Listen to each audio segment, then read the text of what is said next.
Okay, welcome back from lunch. We're going to continue this afternoon's agenda. We've got a number of our colleagues from PEO USC, a lot of surface and subsurface stuff for the next hour or two. And I know for a lot of you, that's not your swim lane. And a number of people have come up to me and said, really anxious to hear what they have to say and potentially open some doors there. So we're going to start that off with Captain Searles. Thanks, sir.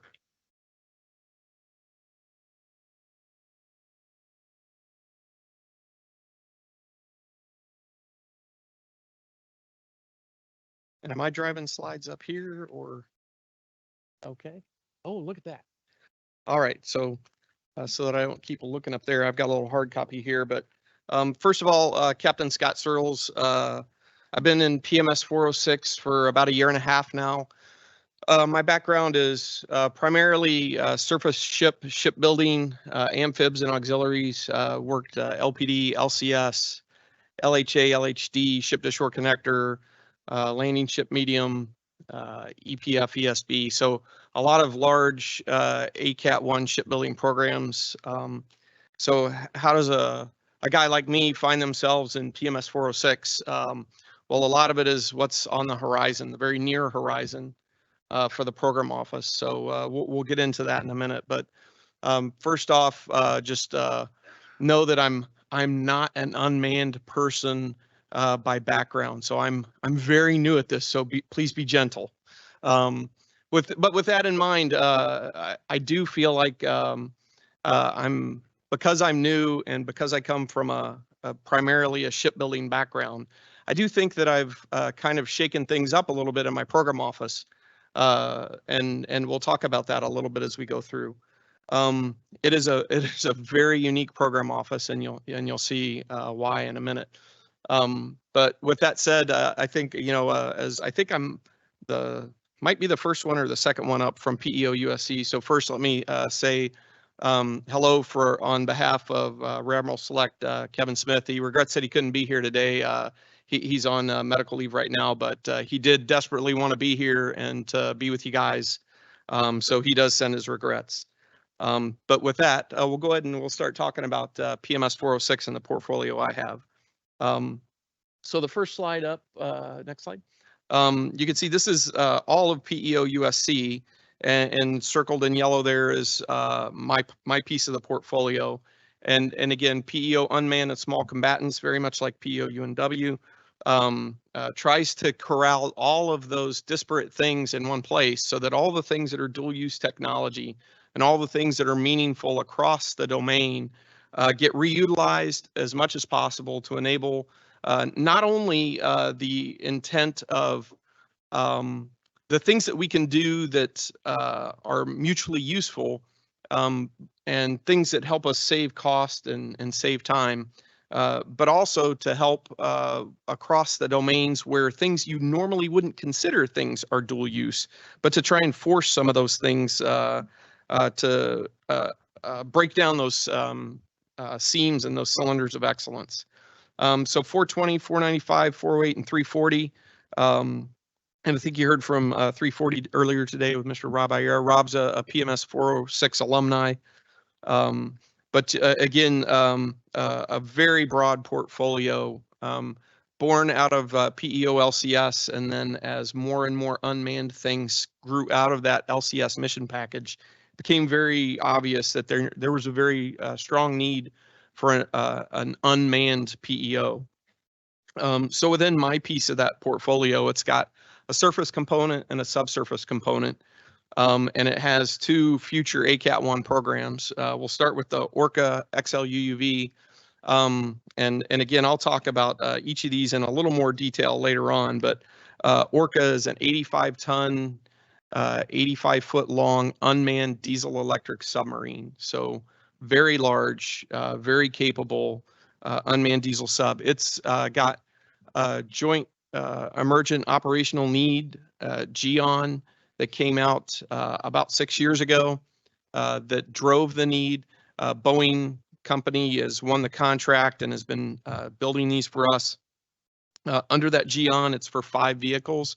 So we have 1 EDM and then 5 vehicles. The EDM has been in testing since about February or March. and the testing's going very well. And we expect to deliver that EDM before the end of the calendar year, and then we'll move into delivering the GEON vehicles. The primary mission set for Orca XL UUV is to deliver clandestine delivered mines, so offensive mining capability. The next one down is Snakehead large diameter UUV. It's about a 48-inch diameter, 5-ton vehicle. Initially designed to go in and out of a large ocean interface connected to a submarine. So submarine delivered vehicle, the dry deck shelter in particular, that the Naval Special Warfare dry deck shelter is what it is sized for. One of the hard things is it's Naval Special Warfare's dry deck shelter, so getting to use that thing is hard. They have that thing booked solid for their work. So while we have a requirement for a vehicle that goes and does deep, large ocean, large swath surveys, the interface with the submarine has been problematic. That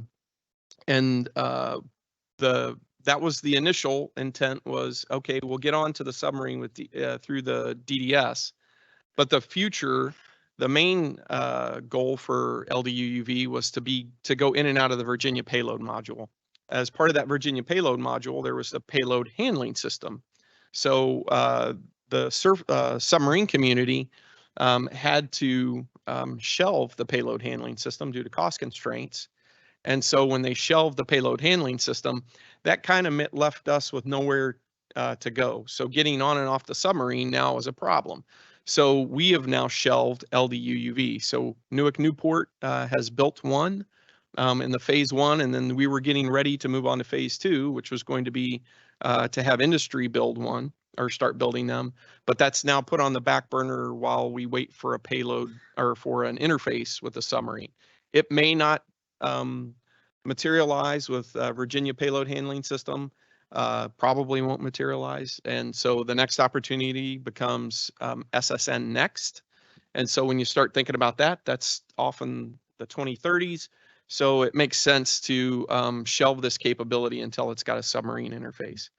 Moving on down, you've got Razorback, medium UUV. There's 2 versions of Razorback. The first one was a rapid acquisition prototyping project where we went with the aid of NAVO and PMW 130, and they're procuring vehicles for NAVO for their glider fleet that goes and does bathymetry around the world with the gliders and UUVs they have.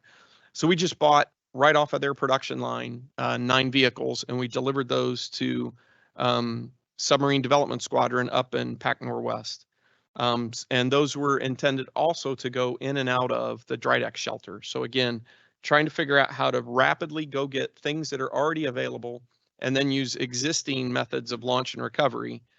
So it was piecing together where things already exist. So that was the original 9 Razorbacks. And then last year we awarded a contract to Leidos to build TTLNR Razorback, torpedo tube launch and recovery. So again, trying to migrate to how do we get it on and off the submarine that doesn't rely on Naval Special Warfare's dry deck shelter. So those are in construction, actually in design still. We just finished the critical design review a couple weeks ago on Razorback. And in the meantime, we're also working on converting those first 9 DDS Razorbacks to also be torpedo tube launched. And the last one there is Medusa mining expended delivery unmanned submarine asset. That is just a UUV that delivers a mine. So again, the same clandestine delivered mine components refit to fit inside a torpedo tube instead of the XL UUV carriage. So again, an offensive delivered mine via a UUV. And then the surface side of the portfolio. So large unmanned surface vessel and medium unmanned surface vessel. And again, we say large unmanned surface vessel, it's not large. It's really tiny. It's just large compared to most of the USVs we have, which you think typically a USV, we've had unmanned surface vessels for a very long time. We call them target boats. We've been using them in the surface fleet for a very long time to test our combat systems, high-speed maneuvering targets. Mostly remote controlled, some of them operating autonomously. And then as autonomy has gotten more and more prolific, Now you start seeing that like places like Ukraine and the Black Sea, they're being utilized there. So small USVs have been around for a very long time. Getting into the size of offshore supply vessels, so in the 100-foot range, 600-700 ton range, that's getting really big for an unmanned surface vessel, right? And that's what we mean by medium and large, is getting into those much larger tonnages, getting out of the boat and into the ship range. And then at the bottom of each of those is core technology and enabling capabilities, and that's really the meat of what we're working on right now. So we've got these programs that are very nascent, that are just getting off the ground, but it's the technologies that make all of these possible that we're working on really hard. And that's where the vast majority of our budgets are going right now, is to go and develop all of the things you need to do to get to unmanned capability that's deployable and effective. Next slide. And we'll dig into each a little more in detail. So the next slide, I always throw this up. Actually, let me get to the right one. There we go. I always throw this up because it takes a lot of folks to make any in this community, in this warfare specialty happen. Whether it's your OpNav counterparts, or whether it's your science and technology counterparts, the industry counterparts, academia, the UARCs, and then the typical acquisition community. So there are there's very good roads that we've all established as in acquisition. We understand who our industry counterparts are. We understand our technology that we have on our platforms, and how we go field it, and who we talk to about it, and if there's upgrades or new capabilities needed, we understand who the community is who does that for us. Unmanned changes all of that. When we talk about the things that are out there in the wild, in industry, like in oil and gas, in wind, all of those things, they've been doing a lot of the stuff that we're trying to do for decades. And it's very interesting, the new participants that all of this is bringing in. I was just talking to a gentleman outside. One of the newest things about all of this is, how do we manage the software and the data, the edge computing?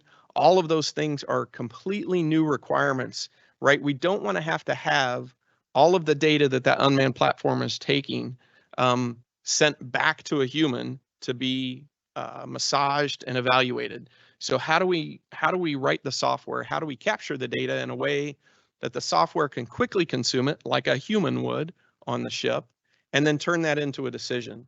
And the example I like to use, because I'm a surface guy, is the officer of the deck driving the ship around. He's got a conning officer, he's got a helmsman, and they're all making decisions on what they're seeing and what their inputs are. Whether it's inputs down from the engineering plant, whether it's your own visual inputs that you're seeing out the windows.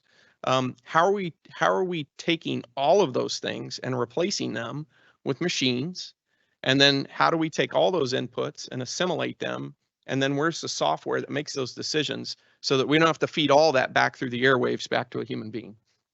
So it's a new ecosystem that's developing.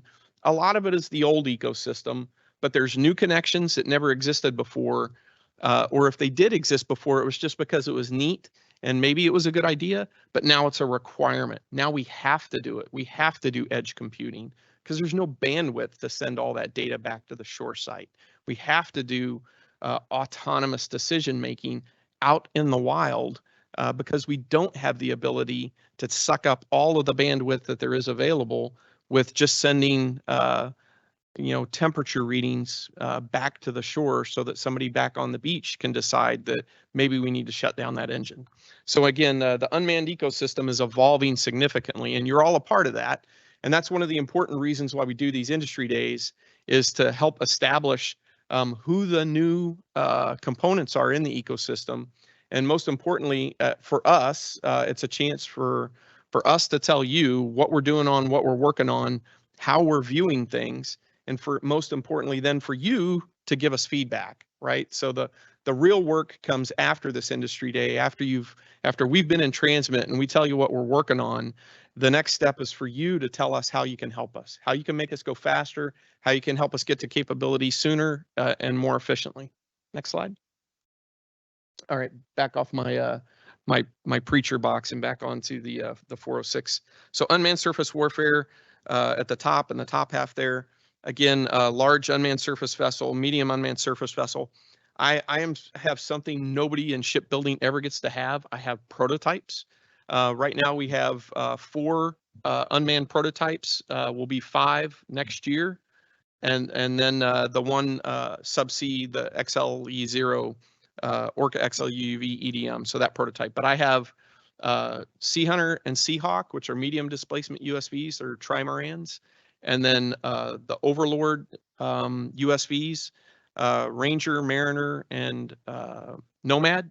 Nomad came first, came out of a DARPA SCO project.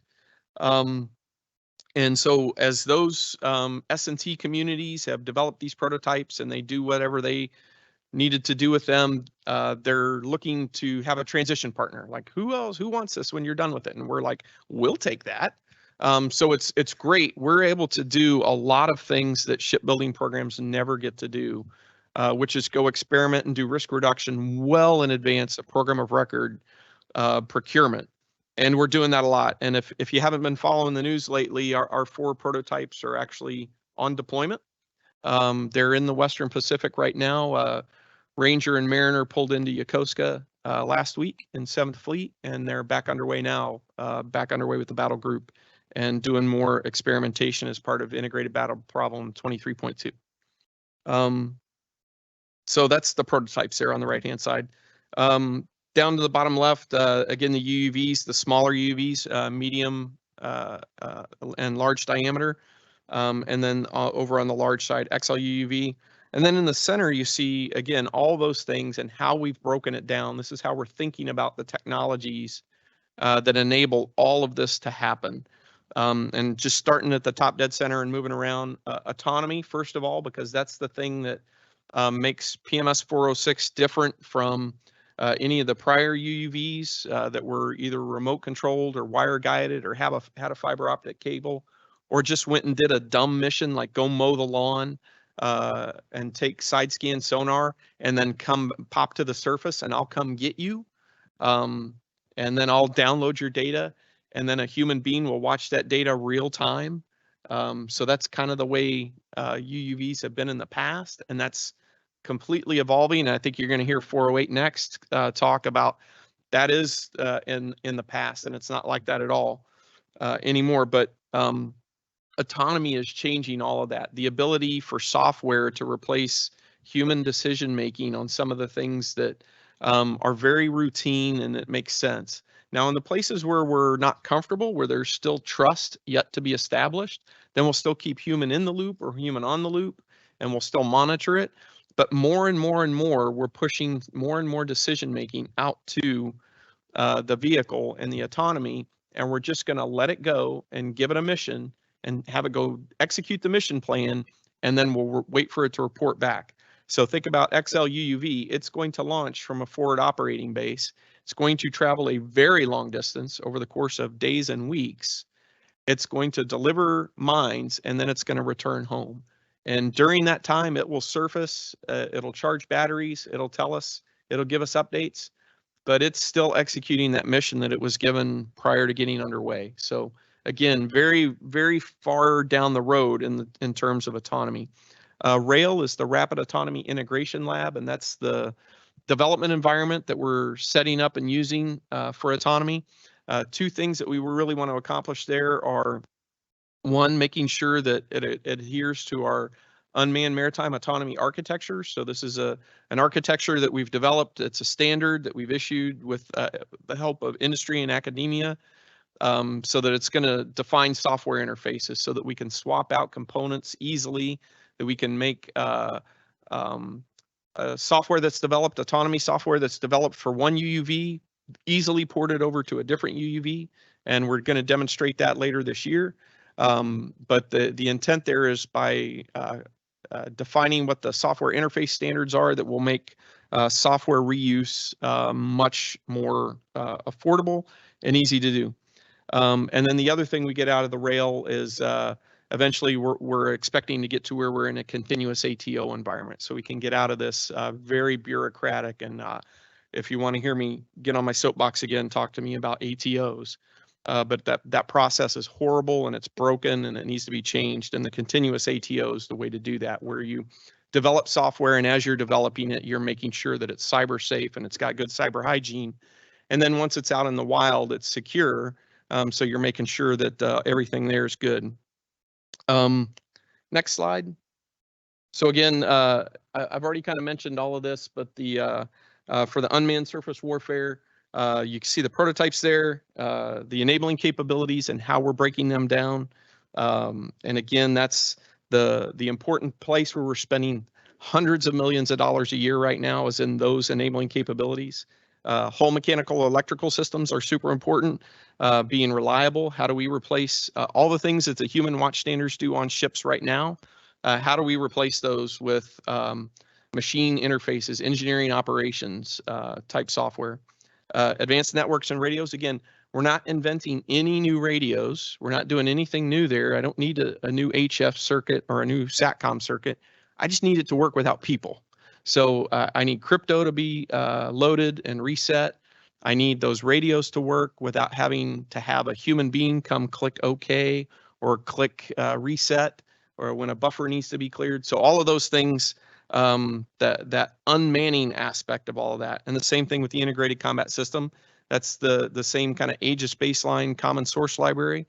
We're just adapting it to be virtualized to help get all of the people off of it.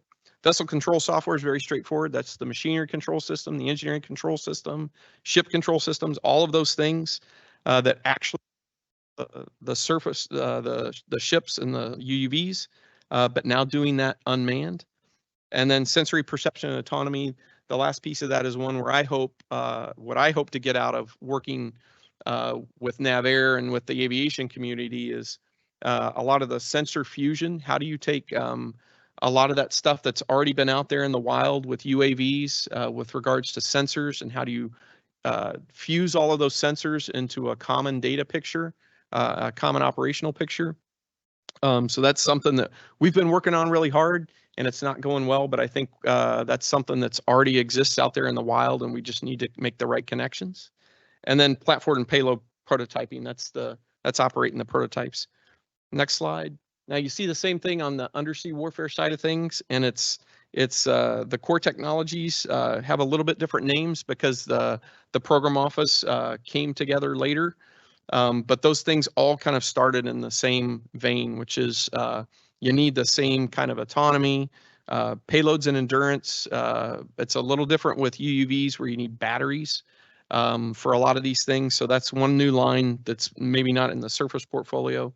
And then platform integration. How do you make those UUVs work with the host submarines? Next slide.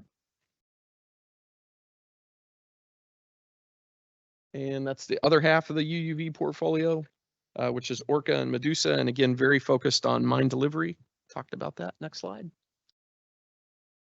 And I think this is the thing that I want to kind of drumbeat with you guys. Hey, we're doing really good with XL UUV, but there's a bit of a production break. So if you're part of that UUV industrial base and you're wondering where's more work coming, XL UUV program of record right now is doing great with the Geon vehicles, but the program of record's not till 2026.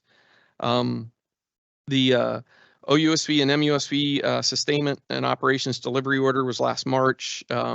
We've got the Medusa draft RFP that came out a couple weeks ago for that UUV delivered mine.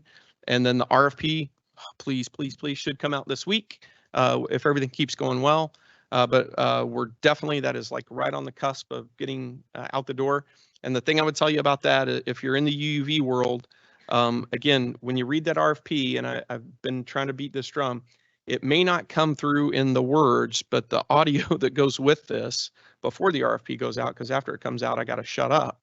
But it's a single mine payload on that UUV, and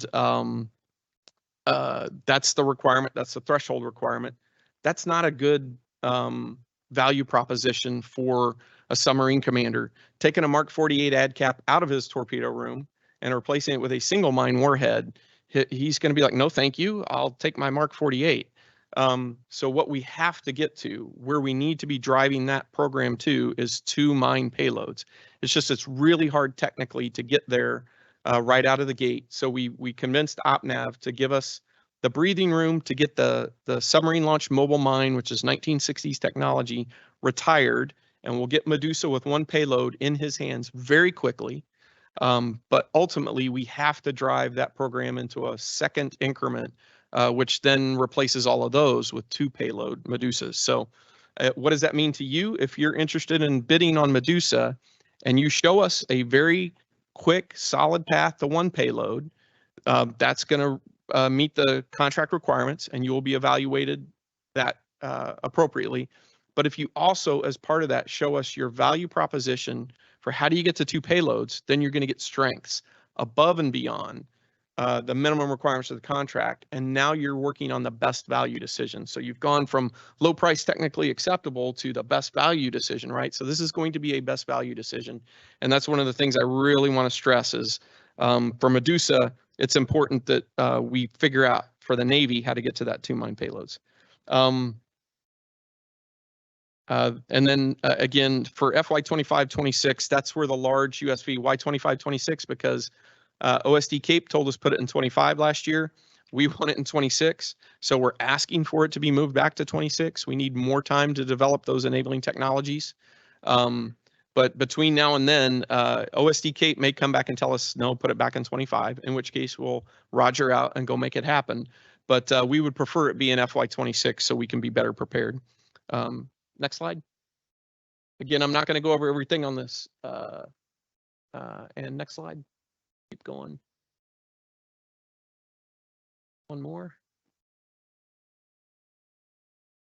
Go ahead, one more. One more. Okay, so again, not going to go over everything on this slide, but these are the things that you care about. Our upcoming opportunities within the program office. We're currently executing, and then the things that are coming up, and it's very, very close to the sled is Medusa, and then in 26, the follow-on program of record, ACAT-1, XLUUV, and ACAT-1. So medium USV program of record is in the future, 2029-ish, give or take, but there is a large demand signal and pull left.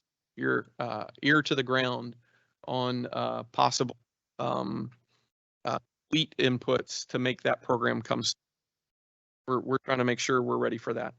And for us, the big thing, Autonomy Baseline Manager contract award will be coming soon to help us as a program office be better acquirers of autonomy. And I think that might be my next is, oh, I do have a couple more, but just go ahead and slide. It's just the LUSV DD&C we've already talked about. After RFP will come out in FY24. We say the goal is to release an RFP. No, it's not a goal. I've told my boss I'll do it. So either somebody else will be telling you why we didn't get it out in 24 if I don't get it out. And then next slide. Medusa, I think, is my last slide.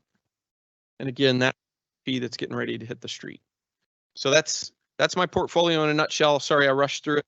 But again, it's super important that one, we let you know what's coming, what's on the horizon, and two, that you guys give us feedback on how I've told you how we view things. Now you need to let me know how do you guys view things? How's the industrial base doing? And how in places where currently operating, where we're just blind, come help us open our eyes. Already there, so we can move faster.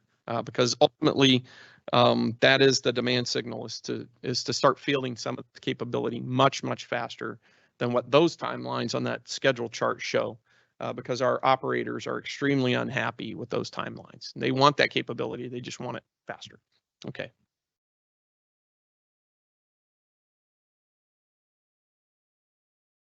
And did I not leave time for questions? Okay, so I will hang around though if you want to I will hang around. So if you guys want to come ask me questions, come find me.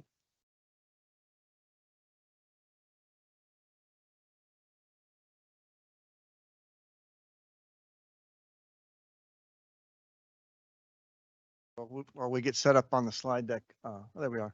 So I'm Jens Carr. I'm from PMS 408. I'm an assistant program manager there on the underwater side of the portfolio. Work for Captain John Hasse. And the PMS 408 family is basically, we work on joint service EOD. We work on anti-terrorism afloat, expeditionary medicine, and the crew systems as well as underwater portfolio. So the captain's got a pretty broad portfolio, and this is just one piece of his portfolio. So next slide. So yeah, one more. So just a real quick overview. I'm going to talk about a few of the programs that are going on real quickly here. The next generation means it's the follow-on to the currently fielded Mark 18 program. We'll talk about that really briefly in the next slide, that's where the lionfish and the viperfish systems fit in. And I'll steal some of Captain Searle's much more eloquently stated problem statement as far as the challenges that we're seeing, because they are the same. We're looking at increasing our ability to shorten that tactical timeline to get through that search phase and into a detect, into a identify, and then eventually a neutralization piece. We support mainly the Naval Expeditionary Combat Enterprise, which is primarily the EOD forces. So in this instance, it's the expeditionary MCM companies. So it's a very small footprint. We're the little guys at the end. We work out of rubber boats and crafts of opportunity, up to the biggest boat we use is an 11-meter rib. So we're very reliant on having a mothership to host. So then we're going to talk about a little bit about ammo, which is an effort we're working to get to this next level of knowledge base and information sharing. And then the last one I'll touch on is the Maritime Expeditionary Standoff Response System. Next slide, please. So this slide basically just is kind of it's very busy. I know you can't read it from there, but it's kind of the evolution of the expeditionary UUVs. We started back in 2002 with heavy ONR investment, moving in. What we started with was the Mark 18 Mod 1, which was a Remus 100 vehicle, so a very small footprint.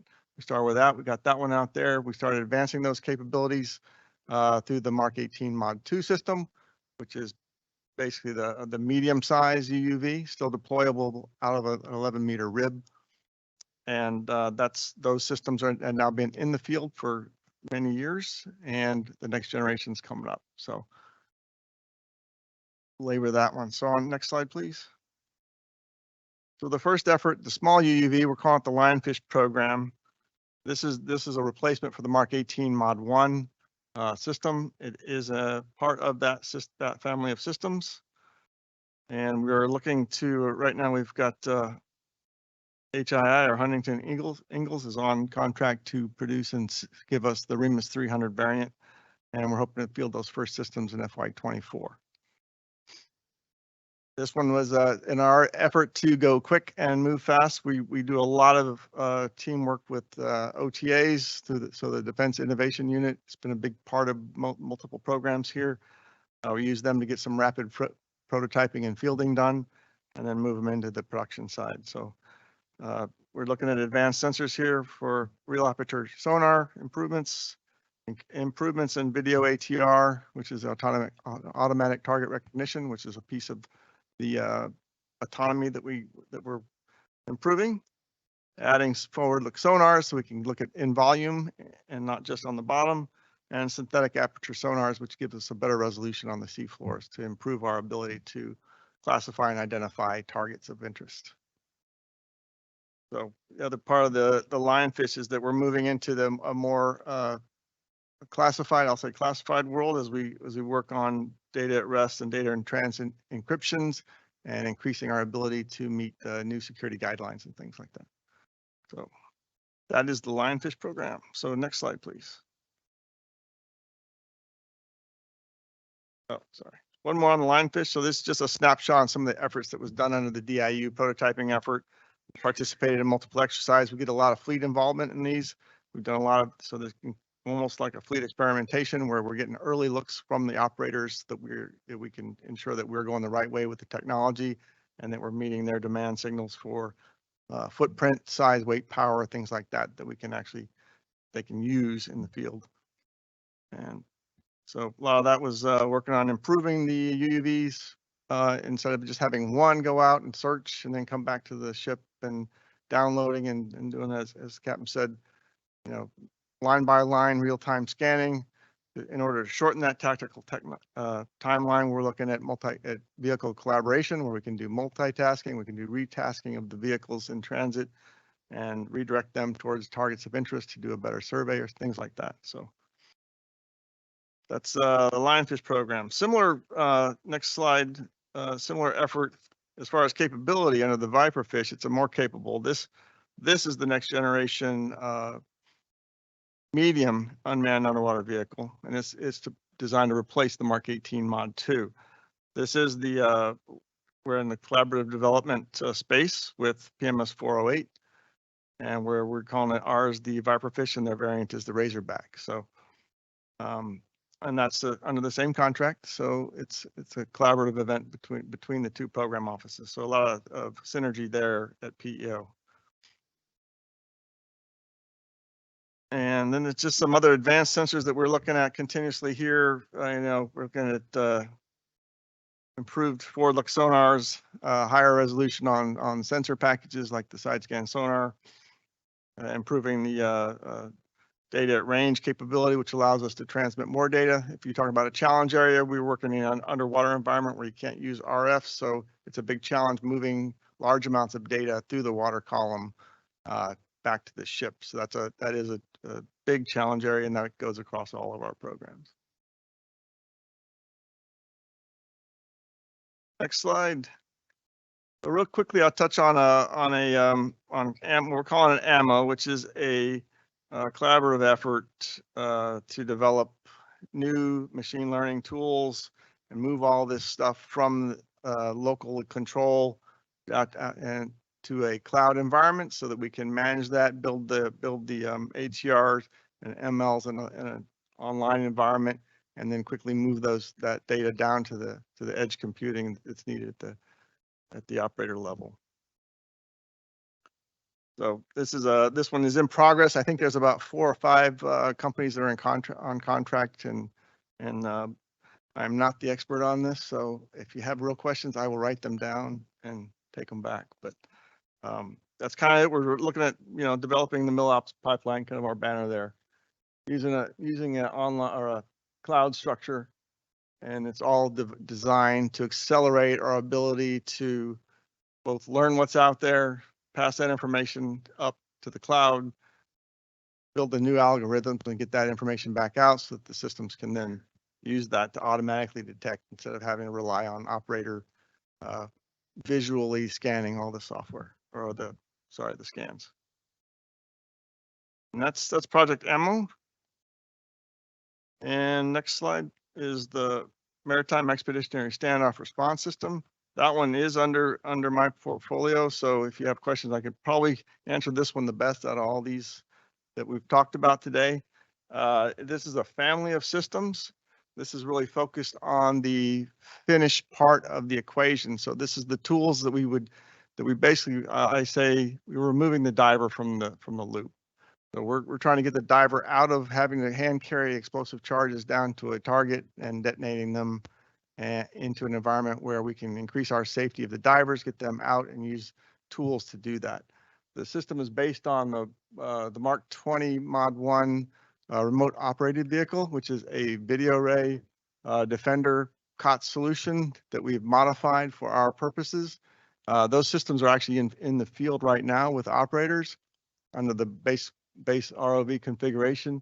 As we move them into the Messer family, we're increasing their capabilities and we're adding payloads to advance some of the technology. So this program is basically a 3 increment program. We're in Messer increment 1 right now, which we're on track to field in 24. And basically, so what you see is a video array Defender as the yellow vehicle there. And at the bottom, you'll see a rectangular can. That is basically what we're calling, that's a charge delivery system. So that what we do there is we're able to take bulk HE, so commonly used C4, for example, that the operators can get readily available, and they hand pack that tool, and then that's what's taken down to the target. And it's varied on size and explosive charge based on what their needs are. So the future for that is we're moving in to increase the autonomy, so this is a single sortie system right now. It can go out, it can do one delivery, it can go, then it has to go back and reload. Future increments will increase. We'll have a couple of fronts. We're trying to increase the standoff command and control so that we can move the dive team, boats further out of that minefield. We're also adding capability to increase this ability to deliver more than one charge. So to that effect, we are looking at this payload. We're coming up with new ways to attack mines and other targets, and that is a piece that we're working on in an environment with ONR, for example, who's putting a lot of resources into developing those new charges, and hopefully some of them will be like low order type explosive payloads, so that we won't be high ordering everything. So that's kind of the path forward on that one. And I think I am done now. I'm open for any questions if you guys have any today, or if you want to catch me, I can stay for a break if you want.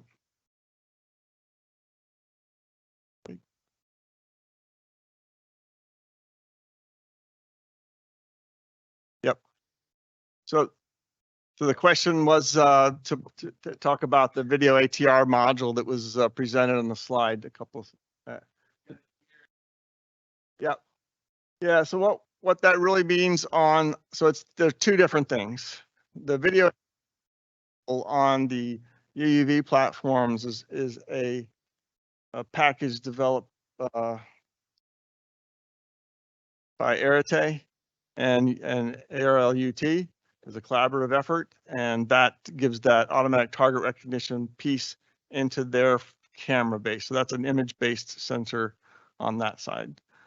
The other ATR that you saw on the subsequent slides on this slide is basically at this stage, it's referring to an internal algorithm that was developed by NIWC Pacific that basically is an image enhancement tool, right? So it all that does is out some of the turbidity in the water and gives you some clear imagery similar to the ATR that was developed by Arete on the other side, but a little different. It's a different package. That I would say at the base, yes, but these tools are very, I'll say, new, and the challenges of using a image-based sensor in a water column are still continuing. Right, there's a lot of places where we can't see anything, so we do need further development in if it's image-based, and we're also looking at increasing our ability in the sonar world for an acoustic non-image based that we can get better fidelity, dirty waters, and increase that capability. So that is it's a big problem area because we can't rely totally on visual. These algorithms can help us pick out the things that the human eye can't. And then, Captain, you.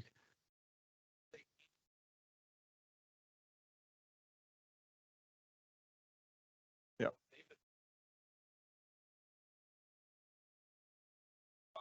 Does very well. Yeah. Now it's subsea instead of warfare.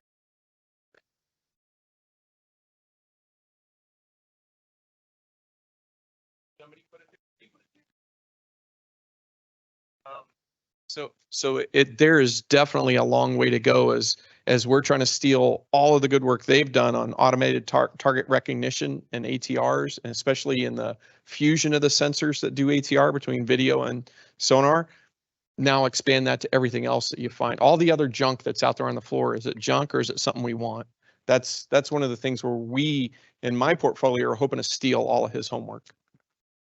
And that's very true, because we're not just interested in the mines, because the systems also support, not on the explosive side, but we also support salvage unit or construction teams. All of those come into subsea warfare, that area, also post-damage assessments of piers, pilings, harbors, and things like that. We're working on mosaicing tools and trying to pick out these little things. So all that stuff is still very, it's pretty immature. I mean, there's some good tech out there. We've come a long way, but we could definitely, we're not nowhere near like the UAV where you can just, point a camera on a good day and see everything, which is what I would want as a former EOD guy. So. Anything else? Does that capture your question? Okay.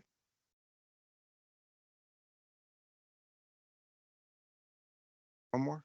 There we go.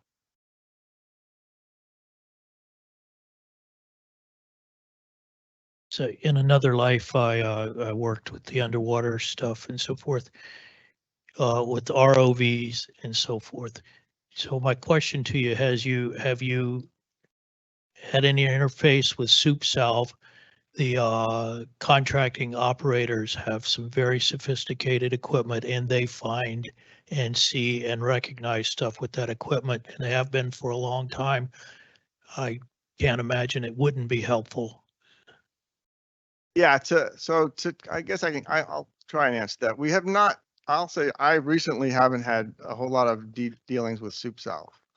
We do a lot of collaboration with Spec War, with the Marine Corps through their Leon program, which is another VS very shallow water tool. And some of the tools that we've looked at in the past to do that mission. And then we're kind of relying now on our mobile diving salvage units to come to us and offer more refinement on the requirement to actually get there. But I don't have a specific example to share with you on that one. That's a good question. No, I'll reach back out to them again. Yeah. Yeah. Well, yeah. Nope. Anything else? Anybody else? Thank you.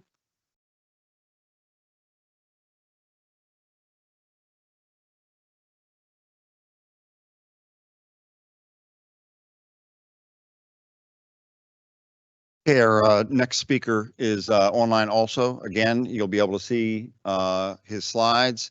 You'll be able to hear him. The folks online will as well. Mr. Conley, can you hear us?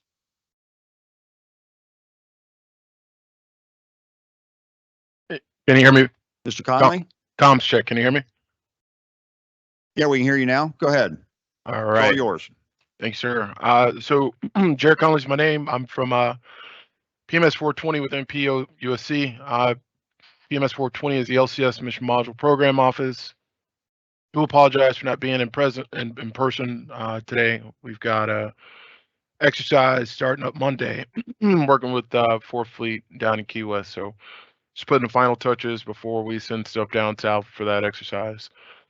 Within PEO USC PMS 420, we've got a couple existing program records. One being the Mine Countermeasure mission package, and another being the Surface Warfare mission package. Both are either deployed or deploying. We've got modules that consist of those mission packages. So within the MCM mission package, we have 5 modules, one being the remote mine hunting module, near surface detection with the Allman system that PMS 495 develops. You got the airborne mine neutralization system, which pairs up MH60 and the Raytheon launch handling system to launch 4 destructors to neutralize mines that were either identified using the remote mine hunting system or Q20, Q24, that kind of thing. We also have the unmanned mine sweep module, which is the unmanned influence sweep system. And we've got a buried mine hunting module that utilizes the night fish to go after the things on the bottom. As part of the surface warfare mission package, we've got 3 modules. The surface mission module, which vertically integrates 24 longbow Hellfire to go after counter FIAC and FAC. We've got the gun mission module, which is a set of 30 mics that go after that shorter range, and also a maritime support module that gets after search, seizure, and that kind of thing. So In addition to our MCM mission package and our surface warfare mission package, we also have the mission package support facilities. They're located, around the world in strategic locations. So, Singapore, San Diego, on the East Coast down to Jacksonville, support, our deployed systems. We're also looking to leverage those facilities for some of our future work. So in addition to MCM and SGW, we are looking at a next generation mission package focused on small USVs. So when I think small USVs, I think that 40 foot and below size craft. We are leveraging some of our existing program of records to adapt to new purposes. So if you look at the images midway on the left and down at the bottom right, that's our MCM USV, which is primarily slated to tow a Q-20 sonar or carry the unmanned influence sweep system or launch Barracuda neutralizers. That first picture is Longbow Hellfire integrated on it. We're working another spin on that one to come up with a more eloquent solution for Longbow Hellfire on that common unmanned surface vessel. Working on down, you got it pictured in South Korea a couple months ago as part of a foreign comparative test. We're integrating a 6-pack of 2.75-inch rockets on that ship or on that 40-foot boat. And again, going after that FAC threat. It's a fire and forget IR seeker. So those are the images. Also in the top left, you got the Global Autonomous Reconnaissance Craft. We're utilizing that for a variety of missions. It's got about 1,000-pound payload, and we're using it down 4th Fleet, Task Force 59, Pac Fleet, potentially like Navier in the future. Top right, you've got the UMAR system, the Unmanned Multi-Rotor Aerial Relay, which is extending line of sight comms by essentially putting a relay pretty high up off the ship. Captain Searles, when he was back at 385, we partnered up with him to get that loaded onto one of his ESB ships as part of a MCM mission package vessel of opportunity demonstration.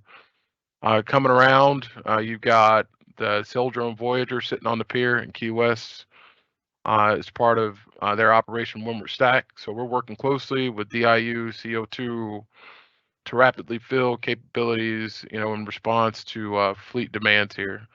Those boats, we awarded a contract in 29 days, are on station 45 days after, and we'll be out there for the next 270 days supporting NDA, drug interdiction, and that kind of thing. So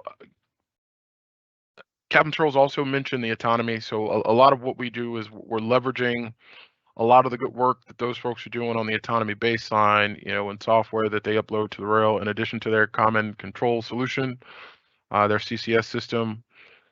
We have multiple RIFs, radars, foreign comparative tests, future naval capabilities, SIBRs, all with the goal to get to phase 3 and the support execution within the fit up. So to support that, especially in the small, very small range, we really need mature capability, right? Especially if we're gonna support Admiral Paparo and Admiral Aquilino's North Star, which is asking for capability here in the next few years. So we're working closely with the CNO's office and OUSD to execute in year, right? And I think 408 mentioned it too, that leveraging the CSO, prototype OT, production OT framework is something that we're getting good at.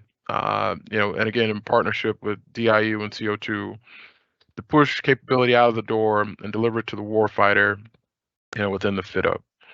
So, we're working hand in hand with those guys, and we are sending systems downrange. So some of our recent exercises include REPMUS, IBP 23.1 a couple months ago. Here in a few months in March, we'll be executing IBP 24.1, off San Clemente Island, and 24.2 in June, right? All that's sponsored by Admiral Paparo and the good folks over at NWDC and 8. Again, we're doing the foreign comparative test series, Phase 1 was in Korea. Phase 2 is off the coast of South Florida. Phase 3 will be San Clemente, and Phase 4, a couple 100 miles from Guam. I mentioned earlier the reason I'm not in the room today is we're gearing up for a C4 Command 4 Fleet flex exercise, which is scheduled to start up Monday. We've got a number of MDA capabilities, interceptor capabilities, and kinetic capabilities that we'll be demonstrating as part of those exercises. We're working very closely with Task Force 59 and Task Force 66, pushing, responding to their requirements, and again, pushing systems downrange and in rapid succession. Lastly, we are supporting, some NavViewer requirements that I probably can't talk about on this line, but we're working closely again. And if you got mature payloads, effectors, modules, EW, ISR, SUW, ASW, counter UUV, I'm all ears. So we're looking to scale now, and to do that, we need like modular capabilities that are mature, right?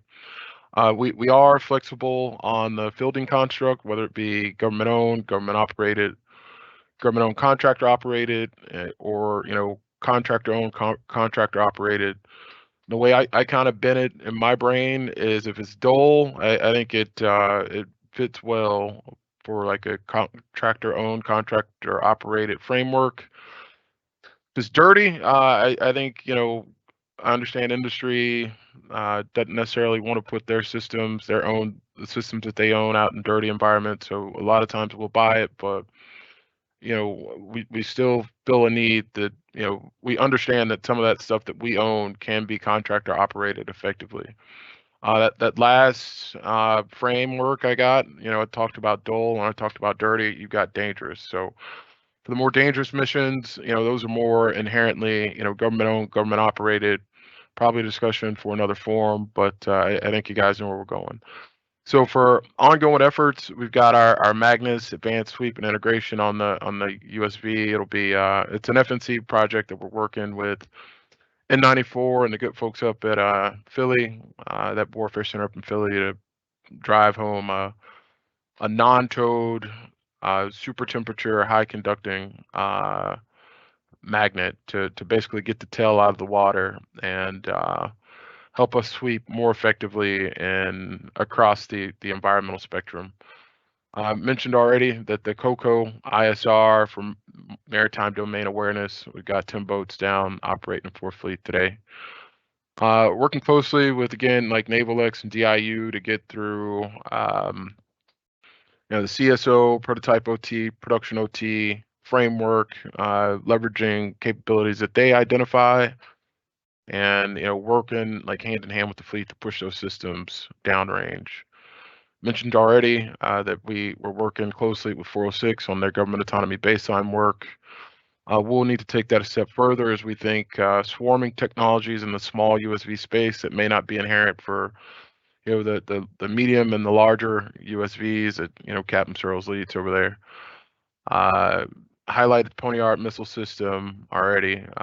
We're comparing it against like Longbow Hellfire. We're also integrating that on a variety of small platforms that we're getting the fleet to evaluate, working hand in hand with CODIF, COMOPTEF 4, and that kind of thing. In terms of the emergent solicitation, working closely with DIU, I'm sure everyone's heard a lot about Replicator and Pathmaker in the media here recently. So that will be something coming down the pipe here in fairly short order from DIU to look for solutions in that 10 to 30 foot range. So I would recommend folks, keep an eye out for that. Looking out toward, future efforts, proving out the USV kill chain. So that's fire control architecture, that's targeting, that's targeting, queuing, tipping, that kind of thing, right? So for the October exercise, we've got like a UAV up in the air that's going to identify a target, pass data back to Minotaur via CCS, and get it over the launcher to support that engagement. So bringing multiple systems to bear to realize complete a kill chain. Hit on the government autonomy baseline. So again, for the swarming, the multi-agent cooperative behaviors among USVs, really important, like as you think about putting boats out at scale, right? You don't want 30 operators controlling 30 boats. In an ideal situation, you'd have one operator controlling 30 boats, right? So interceptor deployments, that kind of thing is happening, right? Probably can't get into much detail here, but we are pushing like small USVs downrange and finalizing that weapon system architecture to support missiles, neutralizers, anything kinetic, right? We got to have a hardened small USV architecture to support that. I know that was a lot, and we'll pause here for questions, but I think I kind of hit it in a nutshell. I only had the one slide to present. Did see that when the mics are up, I can hear the questions, but if comments or questions are coming out of the room, it was a little challenging to hear from my perspective. So I'll pause here for any comments or questions. Okay, any questions from the floor?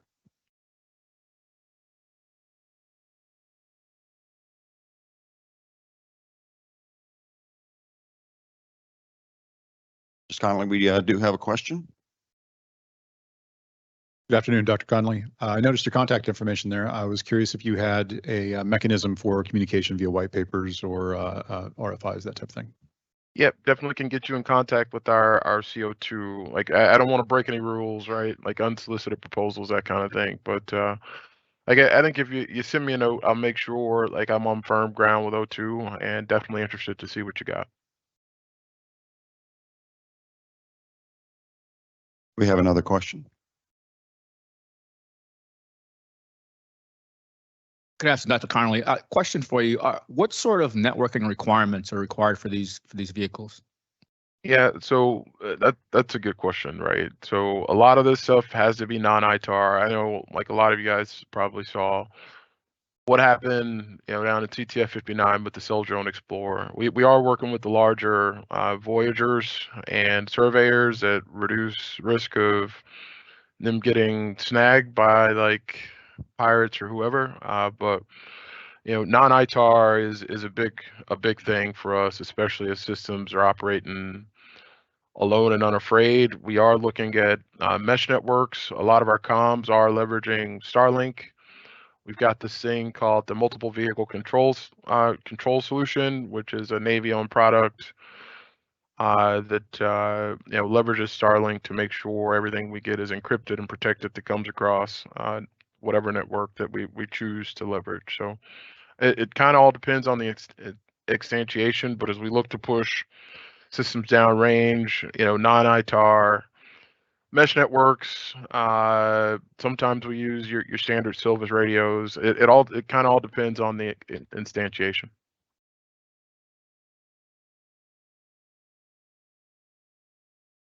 Any other questions? Do we have any questions from online?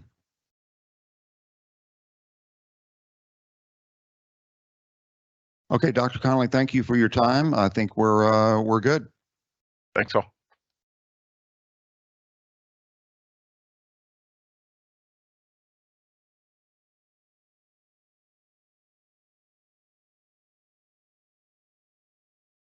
Hey, good afternoon. My name is Tracy Williams. I'm with the PMS 495 Mine Warfare Program Office. In PMS 495, we have both mine countermeasure systems, hunting systems, sensing systems, as well as mine systems. I will be talking specifically about our mining program here today. Next slide, please. So just a quick agenda. Let's see. There you go. Going to talk about some of the shifts I've seen. I've been in the Mine Warfare Program Office since 2009, so there's been some pretty dramatic shifts in the focus. And then I'm going to talk about the mine systems that we have currently today and what we are working on here over the next several years. Next slide. So as I mentioned, when I joined the program office in 2009, I came on as the Airborne Mine Neutralization System, APM. And the big focus there was developing mine countermeasure systems that would be going on the mine countermeasure mission package, PMS 420. So over the last few years, you've seen a dramatic shift in the political environment, and it's also resonating here in the program office now, where we are putting over almost 55% of our effort now is going into mine development. The mines program has been neglected for several decades now, and the need has increased dramatically. And so the fleet is asking for greater mine capabilities. So we're kind of in a catch-up mode at this point, and we're trying to make sure that our existing inventory is ready to go, as well as developing new capabilities. So if you go to the next slide, you can see our current mine capability is basically limited to mining in shallow waters. And we've got systems, as Captain Searles mentioned, we've got the SLIM, the submarine launch mobile mine. This has got 60s technology. And then we've got the quick strike mines that are all shallow system delivered mines, and nothing really that operates in the intermediate and deep waters. So that's a huge gap that we're working on now. And there's also limitations in the delivery capability. So again, some of the stuff that we're looking on, if you look at the next slide.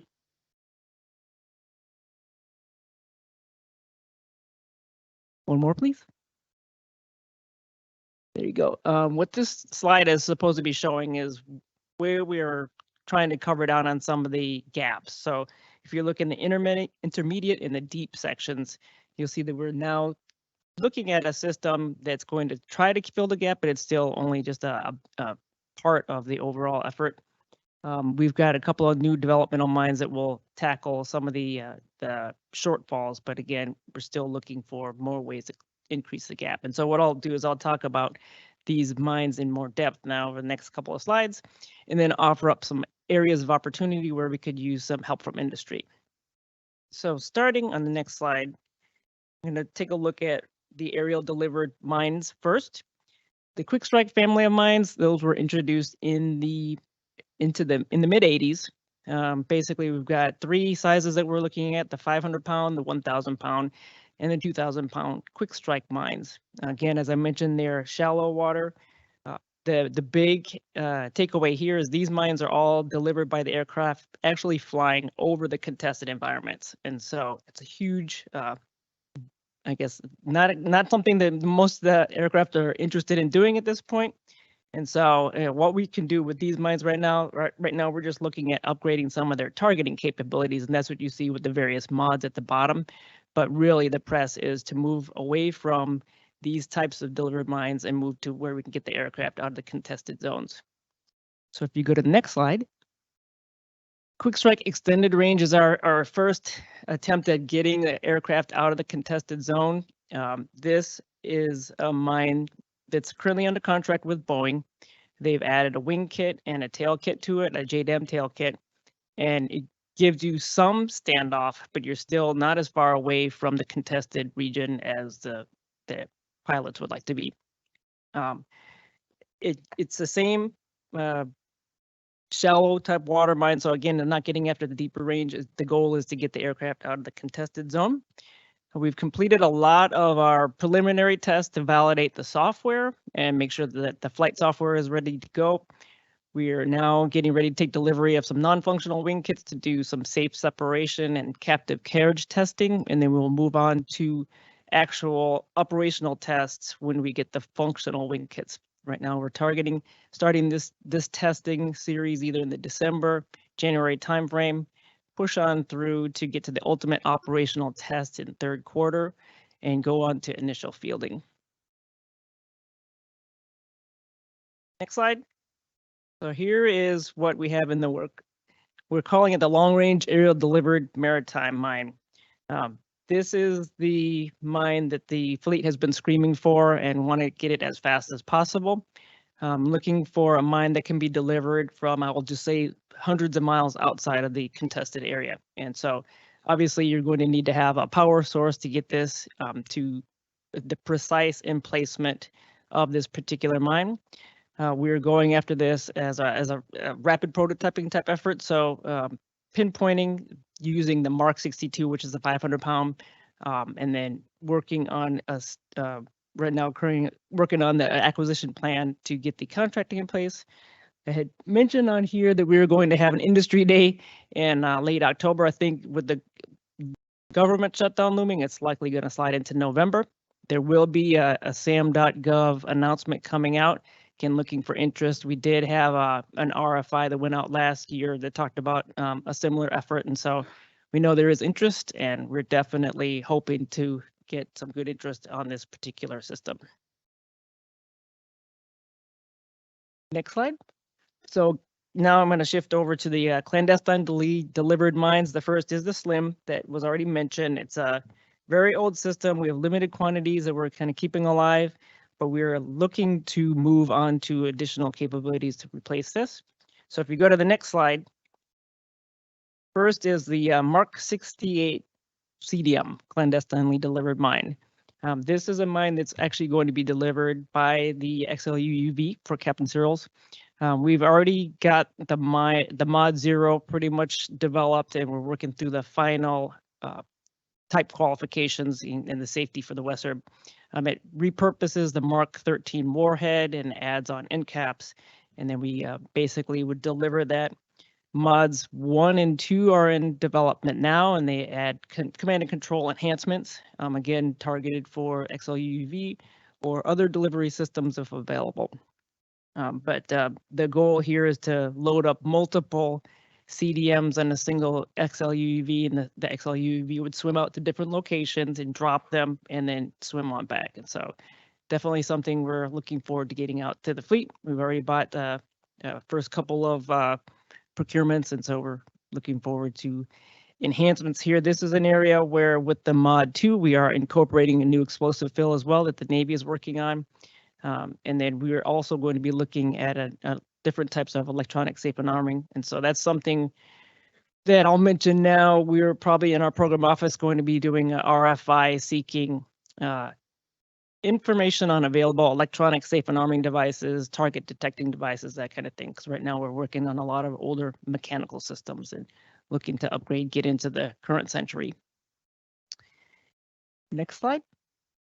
The next slide is the Hammerhead encapsulated effector. This replaces what was the Mark 60 Captor mine. Again, this is also targeted for delivery by XLU UV. This is an encapsulated torpedo. It uses the Mark 54 lightweight torpedo. Again, it's delivered by the XLU UV. It will swim out to a different location, and it drops out the Hammerhead. It's moored, and then it waits for the signal, specifically submarine.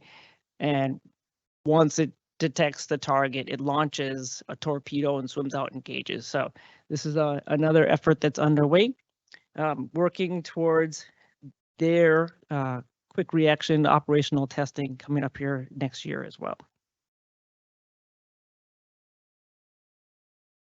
So the next few slides kind of go over some of the challenges and what we say as opportunities and where we can get some help from industry.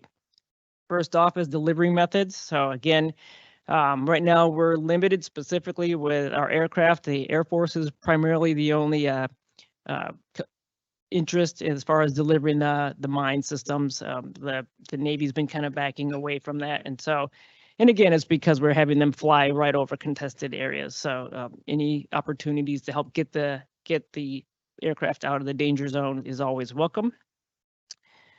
Energy sources, so our stuff has to sit and wait in place for months, months and more months. So any way we can conserve our energy, batteries, whatnot, definitely makes these more viable. Same thing with power usage, they go hand in hand. Cybersecurity obviously is something that we're concerned about. And then also looking at advanced mine counter measures, techniques, those are the areas we're looking for assistance with as well. Next slide. Doctrine, training, oops. Okay, I guess we jumped all over them, but okay, so command and control, acoustic comms and whatnot, then also looking for help with, there you go. Next one.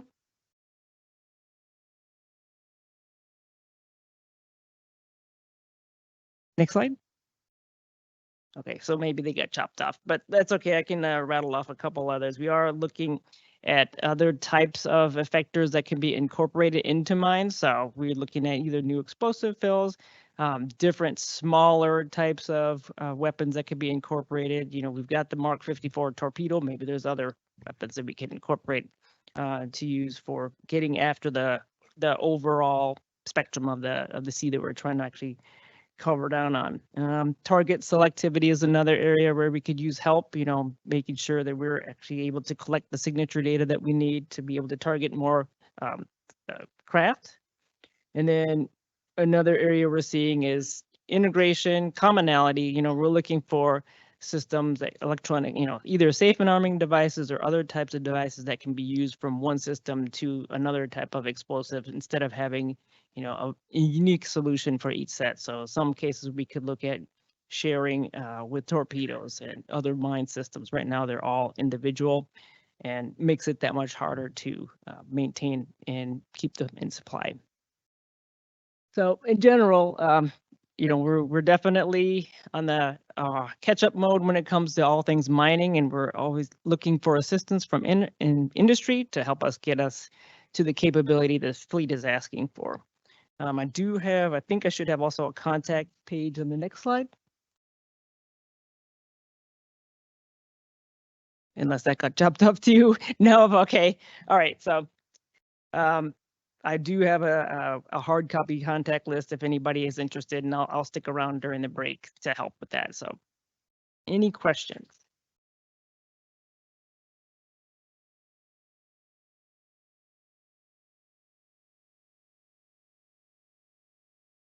Looks like I get you back on break then on time, huh? I think so. Okay, no questions? Okay, thank you very much. All right, thank you.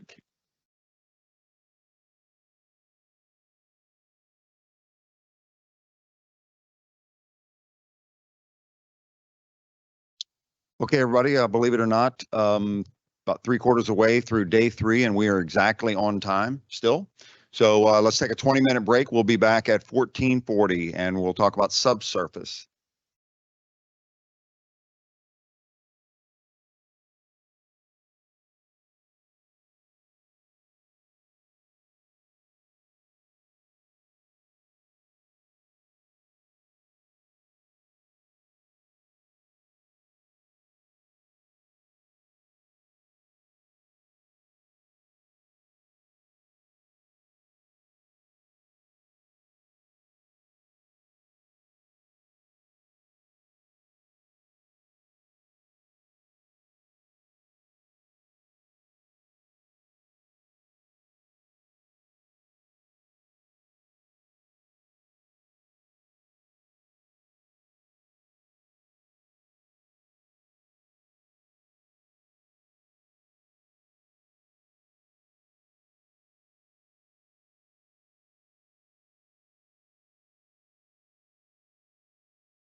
Okay, we are still right on time with the agenda.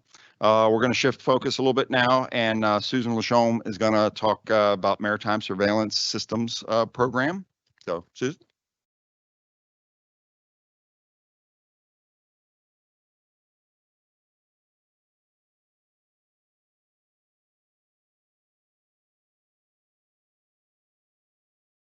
So greetings from sunny San Diego. I've been here a week. It's rained every day. Um, it'll be a shift in focus, right, from the air. I'm from Team Submarines, so submarines, and also my program office is on the West Coast, not on the East Coast. So I'm in PEO UWS, which is part of Team Sub.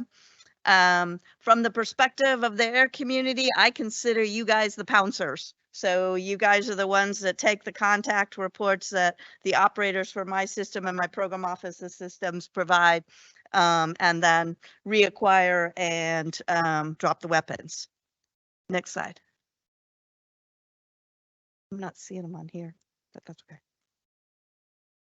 So agenda, I'm going to talk through the purpose of this brief and what I'm trying to achieve and what you all should get out of it. Talk through the deployable surveillance systems program scope along with a history, talk about what the needs are, our military requirements as quantified in the top level requirements, our acquisition approach, which I've heard one speaker talk about, the middle tier acquisition, the type of products and services we're looking for, experience and qualifications in particular. I'll show you a program schedule at the unclassed level, and then go through some opportunities for engagement, both in experimentation and then funding, and then talk through my stakeholder organization and the way ahead. Next slide. So I'm from PMS 45, that's a maritime surveillance systems. We provide wide area surveillance. We have 4 product lines, the fixed system, which is long duration, fixed bottomed arrays, the mobile, which provides shipboard capability in both active and passive acoustics, and then my deployable in areas of interest to the Joint and Task Force Commandants. Today, I plan to give you, as you saw on the agenda, an overview of the deployable surveillance system, talk through what our current and future needs are, and in particular, what advanced system development areas I'm looking for, answer any questions you have, and then set the stage for future opportunities with you. The success of my program has been based on what you all bring to bear to the fight. And goals are to have a basic understanding about my program, particularly down here at Pax River, and our requirements, acquisition approach, and opportunities. Next slide. The deployable surveillance system, as compared to my sister programs in the program office, provide a responsive on-demand deployable, and that word deployable is important, maritime surveillance capability to our theater commanders in national ocean areas of interest. ConOps, we act as an adjunct to our fixed arrays, which take a while to deploy, along with our mobile arrays. We provide that responsive capability. And areas of interest in particular are wide area surveillance. I understand you had some threat briefings, so you understand the areas if you were there on the classified sections, along with barrier operations in particular.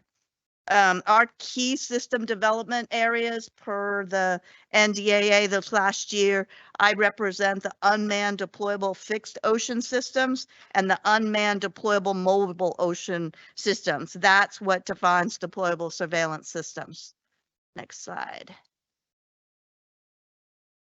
So as at an unclassed level, this is showing my OV1. So we're split into the dry end system, our fleet networks, and along with our operator interface, which is called topside, and then our wet end systems, which are the contractor provide systems.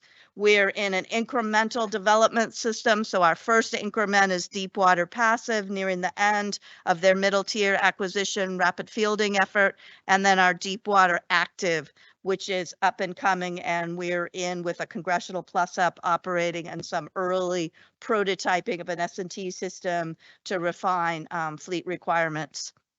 For topside, that's doing the operator interface. It's providing command and control, mission planning, piloting of our surface gliders or our unmanned UUV gliders, and then data analysis, that acoustic analysis display that you would typically see, for example, on a submarine sonar, although we're passing very limited data. Most of the processing is done in the bottom nodes.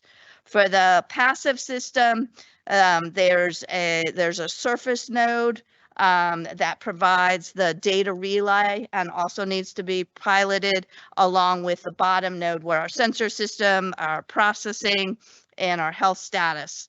Deepwater Active, similar to that, but yet to be fully designed on how you combine the communications along with the active transmit and the sensor. Passed between the sensor systems and our topside dry end is command and control from our dry end down to the sensor systems, the bottom node, for example, in Deepwater Passive. And then coming up from our bottom nodes are those contact reports and health status for our system. The topside interface is providing that common operator interface on our operator watch floor, which is the Theater Undersea Warfare system at Dam Neck in Virginia and Whidbey Island up in Washington. Next slide. So providing it more pictorially, which I enjoy much more in talking about rather than word size, you're seeing exemplars of our communications node, the surface node. So to date, we've used buoyancy gliders developed by Teledyne and provided by Teledyne, and wave gliders. And depending on, it's a trade-off between vulnerability up on the surface and contact latency along with a cost delta. For the bottom node, you're seeing our two increments. You're seeing our Deepwater Passive node being deployed. It deploys, and then through the water column, the sensor system deploys. And then you're seeing a science and technology concept, Deepwater Active, being deployed there. And what we're looking for is contractor solutions for that wet end solution sensor system. Next slide. So to move into some history, what's not shown here is the early history of Deepwater Passive, our first increment. We actually took part in some large quantity operational prototyping under Sub 4 from 2015 to 2019, and that demonstrated the capability enough to enter into a middle tier acquisition rapid fielding program. Again, what's not shown is that we had top level requirements for Deepwater Passive approved in 2019. We're entering the Deepwater Active increment. As you saw for Deepwater Passive, that effort, at least in rapid fielding, is coming to the end and approaching an outcome decision and a fleet evaluation, an OPTEV 4 evaluation in the next 6 months. For Deepwater Active, to explain middle tier acquisition a bit, for those who don't know, traditional ACAT acquisition programs would do an analysis of alternatives.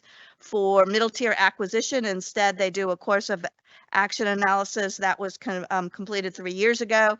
And then instead of an ICD, initial capabilities document, or CDD, we do top level requirements that are approved by a resource sponsor, which is OPNAV N97. We're in the early prototyping phase via a congressional plus up. And then there's funding in the president's budget this upcoming year and expectation to POM, although president's budget for 2025 is yet to be issued. But overall, we are in the market research phase, deciding our acquisition approach for Deepwater Active rapid prototyping right now. Over to the next slide. So to define our needs and capabilities are defined by our classified top level requirements. We recently issued a sources sought, and in that we have provided some of those classified details to vendors that responded. Expectation as we develop the strategy and the budgets evolve, and we know for sure we'll be moving forward to acquisition. Major aspects of the system, the functions we're looking for are sensing. That means both transmitting, because it's an active system, receiving, and then the digital signal processing and automation associated with that to pass a contact report. A communications function to pass that from the bottom node, or if it's in the water column or on the surface, back to our fleet operators. A command and control function to, for example, tell the system to mute, to tell the system to go to sleep, to tell the system to modify its transmit schedule. A deployment function, ideas that these are easily deployable, not necessarily a one-man gig, but with a ship that's got cranes and minimal operators, so that how you deploy that rapidly in quantity. And a sustainment function. I'll give you some more details on expectations. In particular, the middle tier acquisition and my program in specific has been utilizing the middle tier acquisition to take an integrated already existing product and move it out through middle tier acquisition to procure quantities and get it out in the fleet. At least for deepwater passive, we've accelerated the acquisition about 4 years than the traditional methodology. But that means we're already looking for a system that would be at a technology readiness level of 6 within 15 months of contract award. And that's a key part of our market research on that capability from industry partners. Next slide. Already alluded to the fact that the military requirements, again, for middle tier acquisition are top level requirements. They contain not only technical performance, like I want it to detect this far and I want its localization to be this accurate, but also mobility. For example, it's got to stay in the same area by, plus or minus. It's got to be sustainable, deployable, and those are outside of our traditional DoD supply chains because, again, it's middle tier acquisition and we're getting stuff out fast. And those top level requirements, as I mentioned, for the sources sought will be provided to qualified respondents, in other words, with the cage code with each notice. To spell it out specifically and probably repetitive, we're looking for the wet end, not the dry end solution for our next increment. That potentially could be deep water passive depending on how the POM goes. You need to integrate into our existing dry end network. We're expecting, and I think several of the vendors have mentioned this, modular open system design that allows us to rapidly spiral capability based on fleet feedback. Again, another key tenet of middle tier acquisition, that getting it out to the fleet to refine the requirements and get exactly what they want, and data rights so that we can continue to encourage full and open competition as we move forward. Next slide.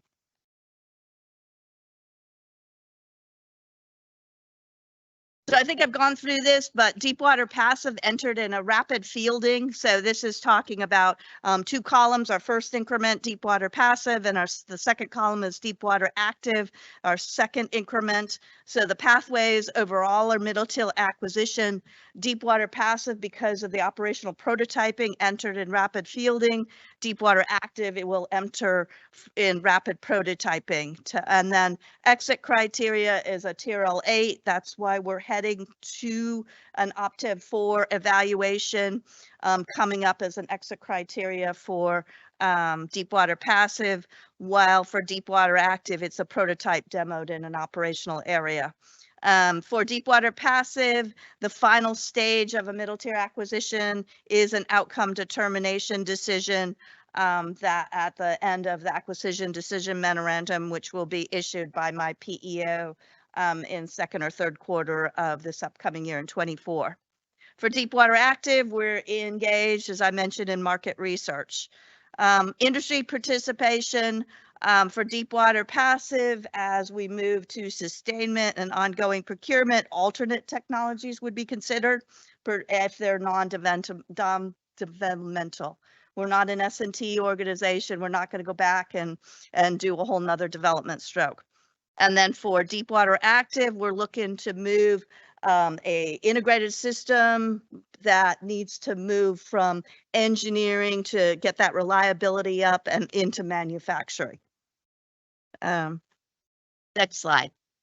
very busy slide, but this is dividing up what's government responsibility along with vendor responsibility. Somewhat keyed up, but for example, we're looking for the prime to be a lead integrator, but connect up to our Navy networks and be the end-to-end integrator and testing of that capability. CM, expect the vendor to provide the baseline while we'll manage the fleet network and dry end. Again, the vendor to provide the technical data package for their baseline while we manage the repository for that. We do have an ISCA right now. It's new at Keyport, but we still use our OEM for sustainment and engineering studies. Our vendor goes out with us when we do the mobilization and deployment to assist us in that effort, but we run the tests and we provide a U.S. flagship typically required to deploy our systems. Maintenance, we go back to the OEM to do the refurbishment and repair, while at the organizational and intermediate level, it's our team, my government team. As an example of training, we have the common dry end system, but we utilize our vendors to do that Delta type of familiarization. So this past week, I had a group at our operator site in Whidbey Island, and we had our vendor up there explaining Deepwater Active to them, our S&T vendor, and our government team is showing how the displays have changed to incorporate that new system. Next slide. So overall, this is talking about we're looking for what experience and qualifications. We're looking for someone to move a system from S&T and that knowledge base of finding and down selecting and testing out and getting that performance out, and then moving it into manufacturing and firming up and getting that design reliable, deployable, supportable. Ability to actually demonstrate that system out in operations for unmanned systems. So as we cut the cord from all of the engineers having a separate network down to our systems, but actually operating it autonomously. Strong effort. In fact, it is a tenet of middle tier acquisition, and a requirement is showing how we're reducing total ownership costs and sustaining it, which is a big piece of that. Qualifications, you got to know about unmanned deployable systems. Figure that's just about everybody here while you're attending, but in particular deployable ones. We have classified attributes, which would require a development effort in classified, having that environment and ability to test and validate up to end-to-end performance, and then a software development, demonstrated software development process. It is my assertion that you can update software much easier than hardware. So that effort to continue to improve the software and digital signal processing is important. Past performance is key to any government acquisition. Ability to produce it, having that manufacturing space for integration and fabrication. And then the support in particular, I think I had one other speaker talking about worldwide support. We don't just deploy off our coast. We're all over. So that ability to provide that reach out support, or as necessary, flying them out there and, deploying and mobilizing overseas. Again, to stress, we're looking for a Tier L6 or above solution. Next slide. This is a less than satisfying slide, but I'm trying to operate within unclassified rather than CUI, but it's showing that we will be moving the bottom is straight from the DoD operation of middle tier acquisition, and then it's showing how the rapid prototyping we would imagine working with an award pretty soon, depending on our fiscal year and budget. And we've already got the course you see to your left, the course of analysis and alternatives. The top level requirements are already in place, and we're working toward that ADM. 2 lines of that of getting the award, doing the prototype delivery at the same time that we're working with our OPTEV 4 to develop the testing strategy to meet the end of it, and then the outcome decision.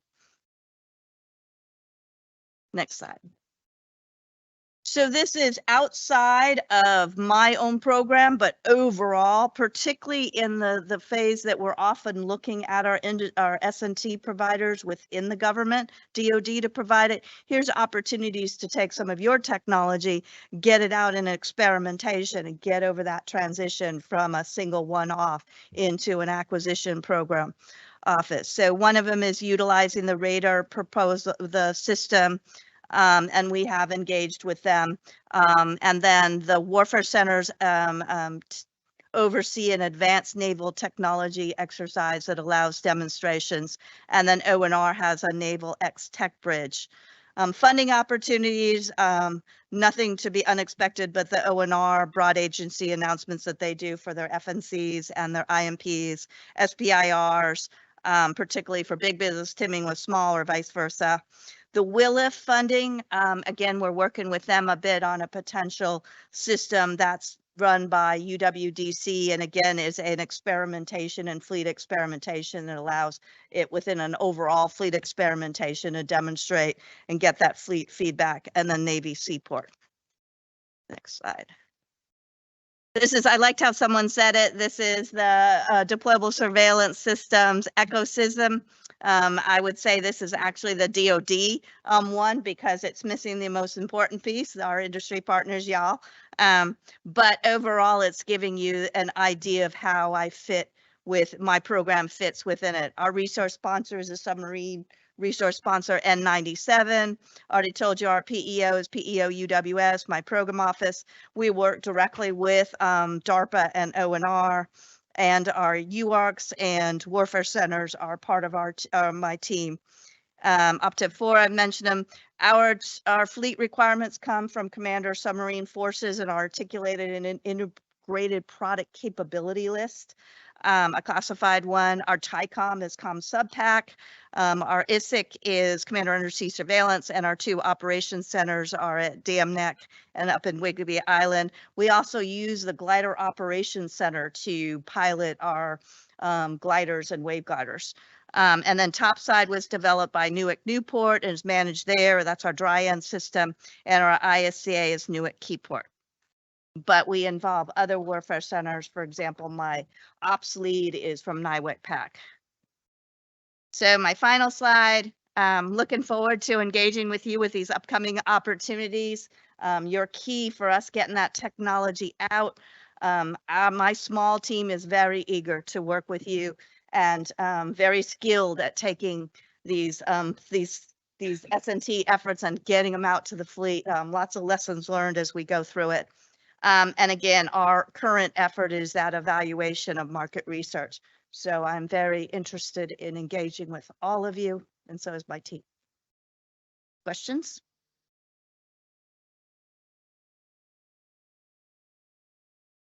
Any questions from the crowd?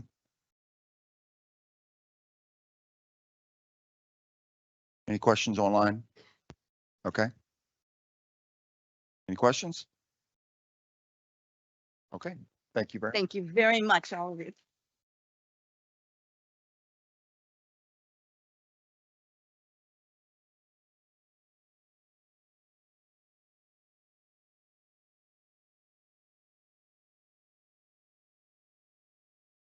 Good afternoon. I'm John Jensen here from NOC WD.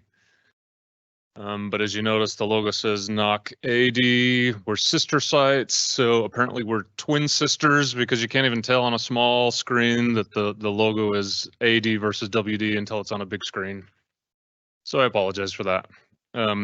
So I'm up here wearing 3 hats, and I should explain those at least a little bit so that you can understand the slides. The first hat is I'm a physicist, division director of the Advanced Capabilities Division. So we are an S&T organization, tend to have in-house government S&T work. We get cutting edge technology into the warfighter's hands.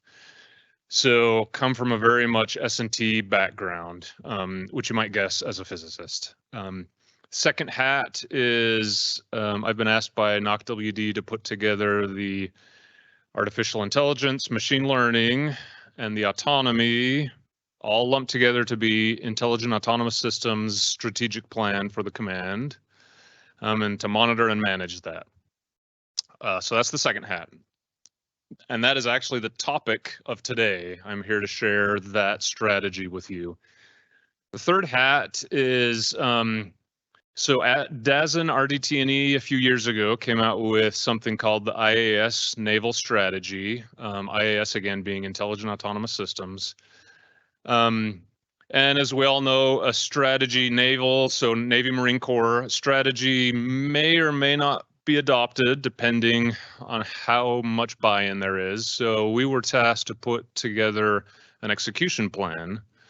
So I'm the deputy lead of that effort to put together the execution plan for the naval IAS strategy. So ONR is the lead. That's why you see the ONR symbol up there. So in reality, NOCWD has decided to embrace that naval IAS execution plan. So much of the slides will be describing that naval IAS execution plan and saying that, yes, we at NOCWD intend to follow this. We'll give you the NOCWD flavor of that.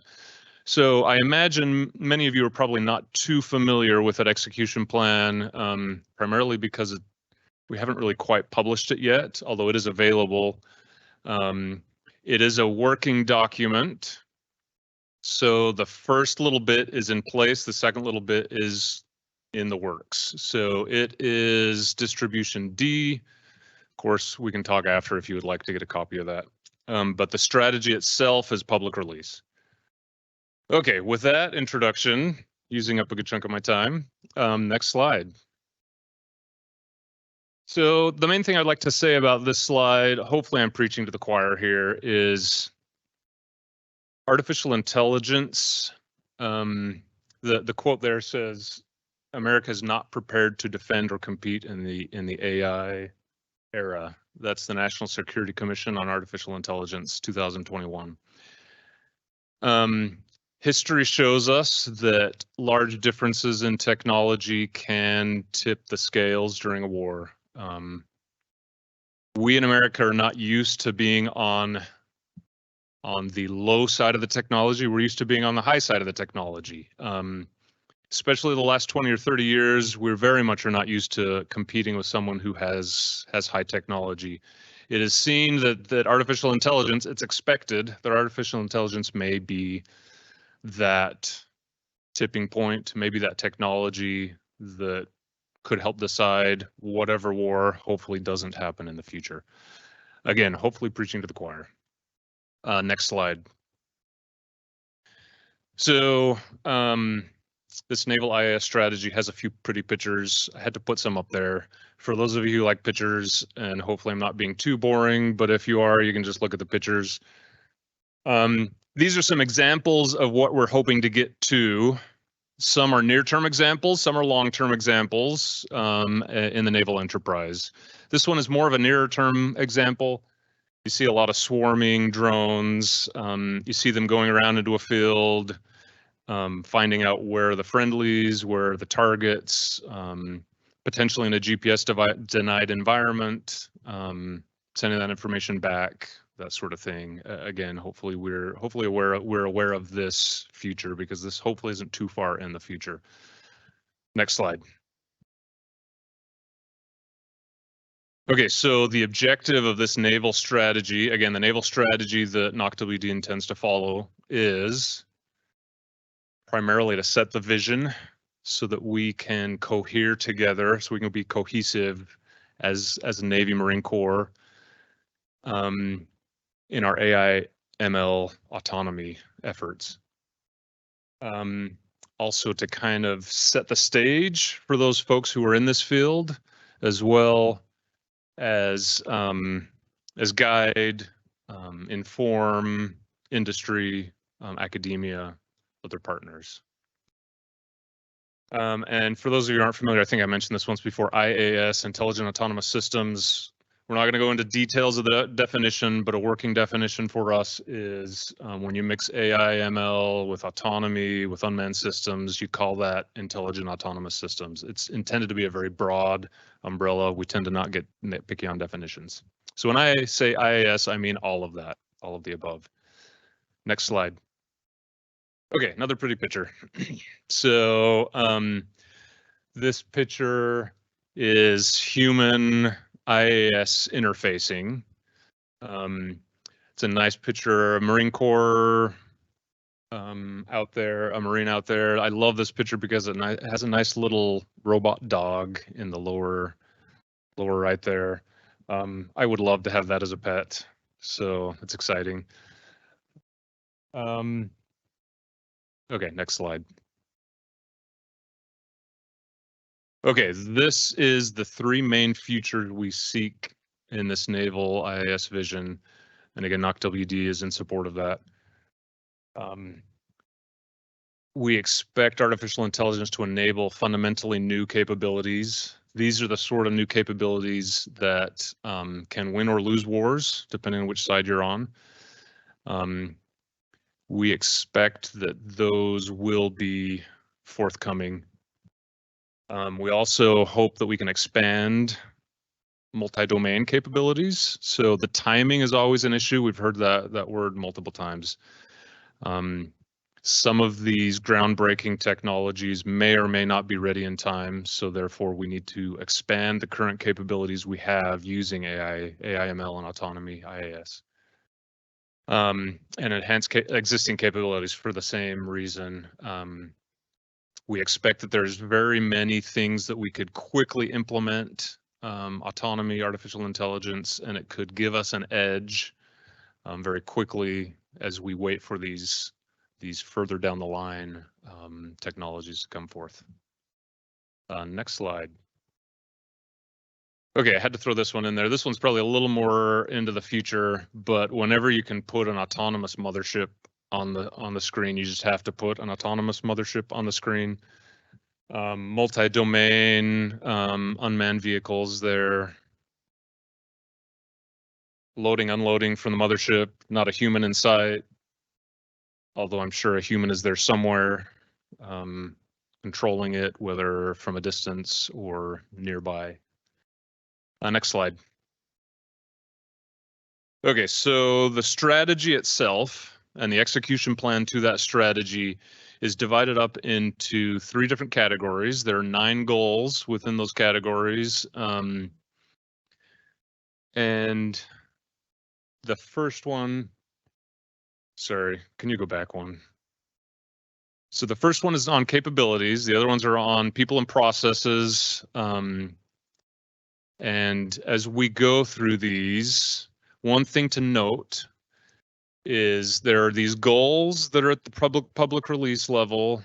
Each of these goals is divided into various lines of effort. And each of those lines of efforts are divided into 2 more layers of actionable items. So the general intent of this execution plan is so that all the warfighting centers, all the universities, industry can go through and look at all the different actionable items that we expect need to be done before we get to this future, and put a check mark by the ones that you feel like you're doing, you're working on. Put an X by the ones that you think you will never get to and someone else needs to attack. And at the end, we can look as a naval enterprise, look at that big long list and say, okay, who's taking this one? There's nothing by this one. Who's taking this other one? And of course, those detailed actionable items are the thing that's kept at distribution D. Okay, next slide. So let's look at the first few, our capabilities. So goal 1 is the one that is fully fleshed out. That is the one that is available today, was published July-ish, as I recall. That's to create superiority in peacetime. I probably should remember these. I might have to read them. Create superiority in peacetime and wartime operations using evolutionary to disruptive IAS. Goal 2 is employ IAS to better staff, equip, and train our forces. And goal 3 is to utilize IAS to expedite the connectivity between digital and physical environments. So I'm going to take a short segue because I have some time into a little bit of a soapbox. So I'll keep my eye on the clock because I could speak about this for a long time. But one of the things we deal with when it comes to artificial intelligence and machine learning tends to work pretty well in the lab. When you get it out in the field, it is very brittle. Doesn't work all that well. So especially when we're talking about goal 1 here, which is the exciting one, let's face it, that's the one a lot of people want to get involved in. When we talk about that goal, there is a huge gap between getting these AI/ML, artificial intelligence, machine learning, autonomy algorithms or various capabilities from the lab to the field. And in fact, my experience is the government S&T, the in-house government S&T teams tend to be years and years ahead of where industry is at here, primarily because of 2 pitfalls. So I'm going to share these pitfalls with you guys so that hopefully you can either nod your head and say, "Oh yeah, that's a terrible pitfall," or if you're not familiar with them, you can recognize them when they happen in your teams. Pitfall number 1 is easy to remember. It's simple. I call it the bucket approach to AI/ML versus the eyedropper approach. So a lot of teams out there, probably because we're listening to popular culture, say, "Oh, I have a problem. Let me take a bucket of ML and dump it on it." That's when we see brittleness. That's when we see things not work. The appropriate approach is when you have a problem or an issue, you need to dissect it, understand the problem, get to know what's going on, understand your data, have such a strong understanding of that position or that problem that you can take an eyedropper and apply AI/ML where it's needed. So I tell you that first pitfall because I don't know how many times I've advised various IPTs, TPOs, PMAs, and we see folks making those errors. So when your teams say, here's an example, when you ask them, well, how does this AI/ML work? And they're like, well, we just took the data and dumped it in a deep learning model. That should be the cue for you to bow your head, shake it, and go, "Oh, no, that's the bucket approach." So just keep that in mind, bucket approach versus the eyedropper approach. That's one pitfall that we see very commonly. Again, the goal being getting these AI/ML algorithms out of the lab into the field, into the warfighter's hands. The second pitfall is a little bit more difficult to explain, so let me do some background. So we all know self-driving cars. We all hope to one day have self-driving cars. I'm helping my son. He just got his learner's permit. So he's learning how to drive, and I wish we had a self-driving car because I'm a little nervous when I get in that vehicle with him. But so self-driving cars is a cool thing. We hope to have them soon. The problems we face in the naval enterprise are not the same problems in the self-driving car. Now, there are similarities, but I hope you understand how the problems we deal with are as if you took a self-driving car and you took that to a place where they had banned self-driving cars. They outlawed them. So you go to the city, doesn't like self-driving cars, so they've disguised all their cars as bushes and all their people as as lampposts. Their traffic lights have like wartime codes that turn purple and blue. Not only that, you don't have maps of this place. You just have some sketched out little things on the back of a napkin or something. And not only that, you have snipers trying to shoot out your sensors. So those are the sort of problems we deal with in the defense industry and in the government. Commercial industry would not touch that problem. That is a problem they would never touch. Of course, we have to touch that problem or it touches us. So that is the second pitfall. We tend to, in goal 1, in the capabilities that we're delivering, there are simple problems that are easily solved. Commercial industry has solved many of these problems, and there are the difficult problems that commercial industry would never touch. And the mistake we often make, and I see people make, is they want to use the same methods that were used to solve simple problems on the difficult problems, and they require very different methods. So keep that in mind. An example of what this might be in your teams is if someone says, "Oh, we have this capability we're going to deliver to the warfighter using AI/ML, and data is too hard to collect, so we did everything virtually in simulation." again, should be a cue for you to bow your head and go, oh no, this is not the same. You know, data is expensive to collect, but not as expensive as you might think. Again, trying to get from the lab to the warfighter's hands is a huge gap, and we all know that, or hopefully we've all experienced that to some extent. Okay, I better get off my soapbox. So these are the 3 goals, the capability goals. Next slide. Okay, next one are people and processes. Next slide. And again, at some point, I should have these memorized, but I don't. Goal 4, establish leadership, governance, and advocacy to achieve IAS vision. If leadership isn't behind this, it's going to be an uphill battle.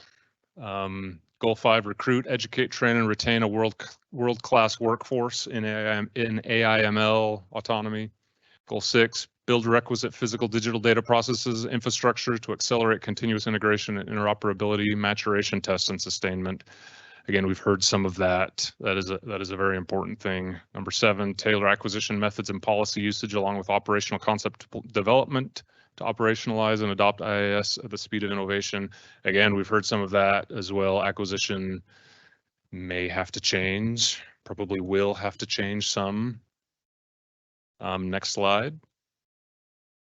Oh, the other one I forgot about, partnerships is the 3rd category. Next slide. So these are probably ones you're interested in here. Maximize innovation by fostering key partnerships, both with industry, as well as academia, across the government, even across allied partners. And goal 9, achieve dynamic teaming across the naval enterprise and realize seamless IS interoperability with other services.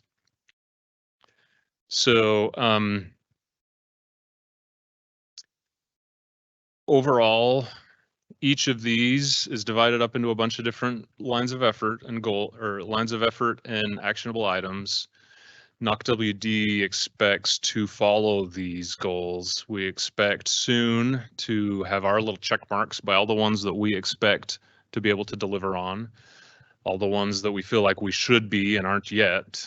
So we will adjust our strategy to accommodate those, as well as advocate the ones that we think we will never be able to get, and industry and other government partners, other services would have to approach. Next slide, I believe, is the final one. Yeah, questions.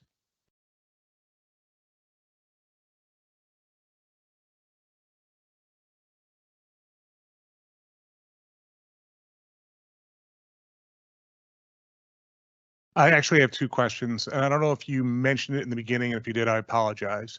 But when you talk about these goals and you talk about the strategy, was that developed within the Navy, or was it at the OSD level with CDAO? That's the first question. That's probably the easiest one.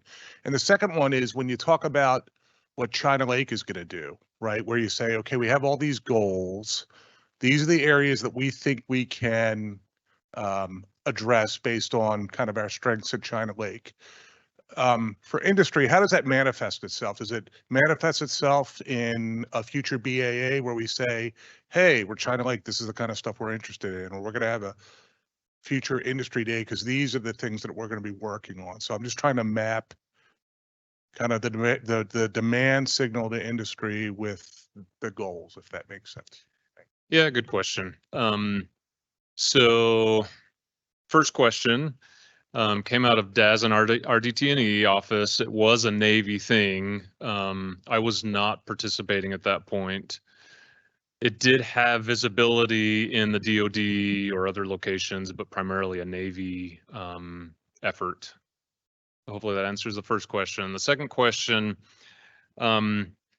I don't believe it'll come out in a BAA where we say, hey, here's a list of things we want to do. What will probably happen is it'll have one layer of bureaucracy on top of that first, where we at China Lake will say, okay, here's our big list. We will go to our RPTs, TPOs, various other groups on base and say, okay, well, hopefully they're the ones that that contributed to that and say, okay, look, we have all these things covered. Who's covering this and that, and divide it out, and then they would individually request those items that they feel like they can't approach. So I don't think it's going to change. It's not going to be some new document that comes out. It will go through the regular channels, but it will be adjusted based on this overarching strategy.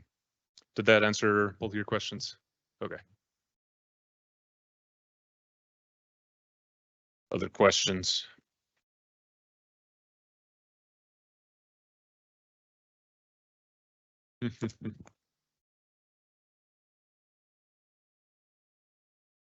So does part of your plan include the map to where all the data is being stored to help facilitate some of this AI? Yeah, I believe that was goal number 3, talked about how to manage the data. It has its own separate goal because those who deal with AI/ML know that, you know, in our area we have a bit of a mantra that says data is the lifeblood of what we do. If you don't have a good handle on your data, if you don't have good labels on your data, if you don't have a good understanding of what's going on with your data, you might as well not be doing artificial intelligence, machine learning, and autonomy. So yeah, that is actually the second category we're trying to flesh out all the way down. Again, there's 1, 2, 3 layers of hierarchy in each of these overarching goals. That one, I believe, is just about in the final stages of mapping out all the actionable items. But absolutely, yeah. Keeping track of data is a very big effort that a lot of people are concerned with. And, you know, when I gave my whole spiel about the different pitfalls and saying that these are terribly hard problems and all of you should be scared in your shoes about how hard the problems are and things like that. I don't want to diminish the fact that there are a lot of easy problems out there as well. You know, data is one thing that, boy, we really could learn some lessons from industry on how to manage data, how to approach data, how to be interoperable with data. With the caveat that multi-level security is a big problem that industry doesn't deal with. So each of those categories does have a level of difficulty that sometimes commercial industry doesn't want to touch. But yeah, hopefully that rambling answered your question a bit.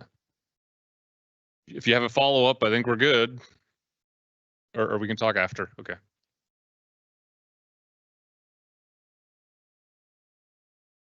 Any other questions?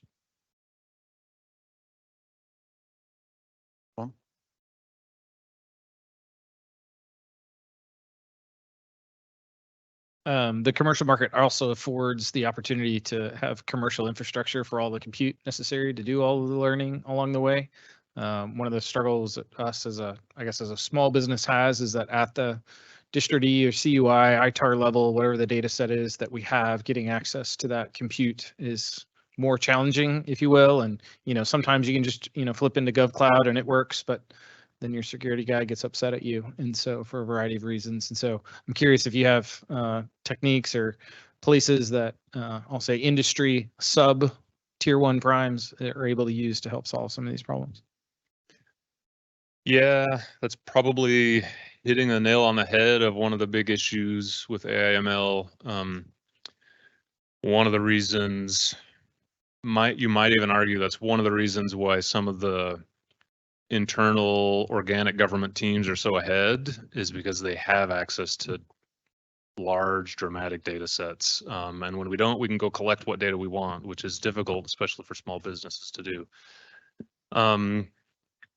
So that, again, I hate to say, so yes, that is a topic we're discussing. That's a topic we're dealing with, and I hate to say it, but it is a big problem. It's a big challenge.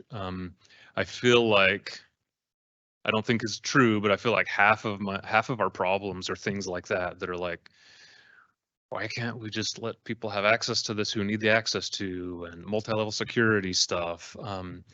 And granted, I hear my IT folks in my other ear saying, well, I can tell you why we can't just let everyone have the access to, and I can tell you why we need to be careful on the security. So it's a bit of a challenge, and it's a bit of their competing interests there.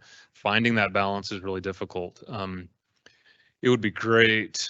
It would be great when if we collect data, we could just pass it off to the industry partners, and we've had some success doing that. But again, our little group that I'm familiar with is a very small S&T group, and it's quite a bit easier to say, yeah, we took this data last week. You guys want it? Just don't pass it to anyone, and just have that level of trust. I understand the big programs, that probably is not as easy to do. So hopefully that, if it didn't answer your question, hopefully it alleviated some of your concerns, or at least commiserated with some of your concerns. So. We have a question from online. How does NOC, the Navy, plan to actually buy autonomy, AI, MI software licenses? That is a good question. How do we plan on buying AI/ML autonomy licenses? That might be a stump the John question. So one of the things we can do is buy licenses as we bought them in the past. I bet that's probably a bad answer because licensing is a pain. I know when it comes to algorithms, when it comes to AI ML algorithms, that is kind of a one-off, get them one at a time. It looks like you might have some insight into I that. can't give an answer for everybody. I can definitely give an answer how we're doing it in 406, which is, and I think 408 is very similar, which is we're contracting with industry for very specific autonomy and AI ML requirements. It's very narrowly focused. There's autonomy engines out there, and there's AI ML engines out there that we're also getting licenses to. For very narrowly focused small subset problems. But I think in general, because, and this is what makes us, I think, weak in this area, is we're just narrowly focused on solving a very specific small subset of problems. And we're not an enterprise approach to autonomy. And I think that's part of what slows us down, is because we're so narrowly focused. And we'll buy a license because we have a specific problem we're trying to solve with that license. And then, like for us, for autonomy for our surface ships, we have 3 contractors and 1 government developed version. So we have belts and suspenders. We're contracting with industry to develop the autonomy, and then I have software developers that I pay on my team that are also developing autonomy. And then we're going to have a autonomy fight club at the end and decide the best of breed, and then we'll put that autonomy on Mar 1 surface ship. But that's not a naval enterprise answer. And I think that's one of the things that sucks about what we're doing, and we got to figure out how to do it better, because this is where industry, especially commercial industry, non-defense, non-traditional defense industry, takes a much better, broader enterprise view of things. And because of that, their companies perform better. Whereas my program may perform great, but the naval enterprise doesn't perform great because, again, I'm just solving my problems. But that's my take on it. That is a good point. And I think some of that comes from the newness of the field. In a lot of ways, the broad can solve many different problems just isn't quite there yet. It's still in the field. It is solve this problem with this algorithm, solve that problem with this other algorithm. They're related, but we have to tweak them. Maybe at some point we get a broad software piece that you can go in and tweak by yourself, that is tweakable. But yeah, part of that does come from the nature of the field that hopefully changes. Okay, we're out of time for this. Dr. Jensen, thank you very much. Thank you. And let's take a 20-minute break, and we'll be back at about 5 hours.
Looks like it.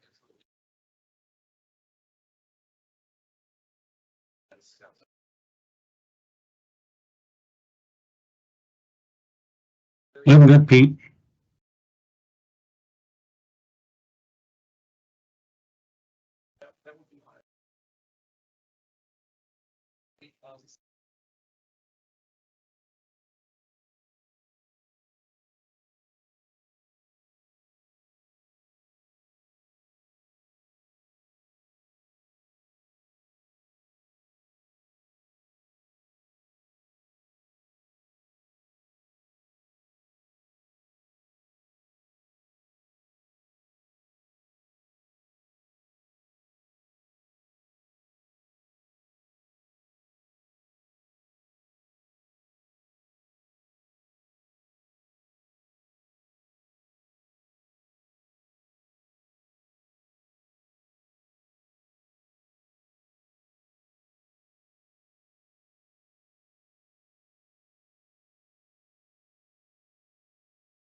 I don't have to take the back on myself.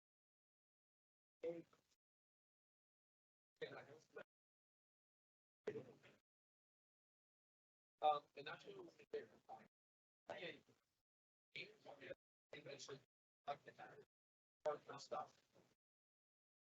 Software, radio, software, aperture,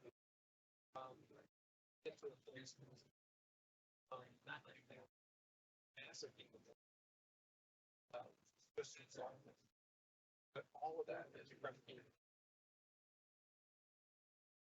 Everything is software. Everything is now federated. Rappers, so you have software.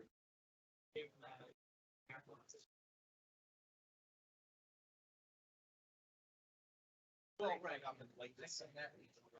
This software.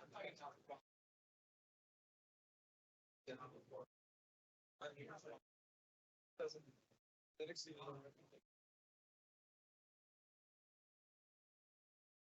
So that's probably.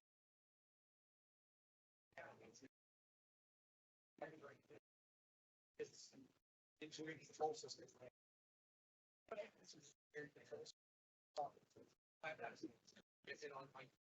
This is already.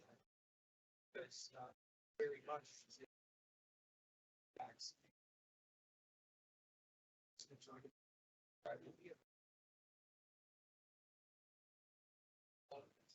Oh, yeah, this is something that nice.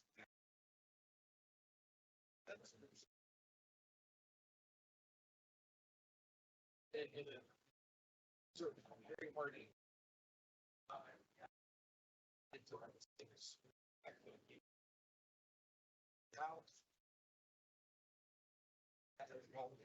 knows enough. Then goes back and decides it's something that something to. So things I yourselves. I get you.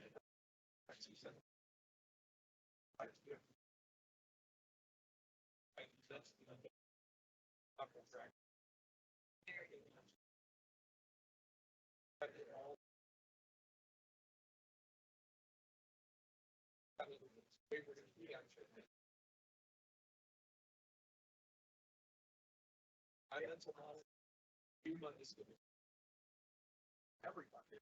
Then once everything's done, then it becomes.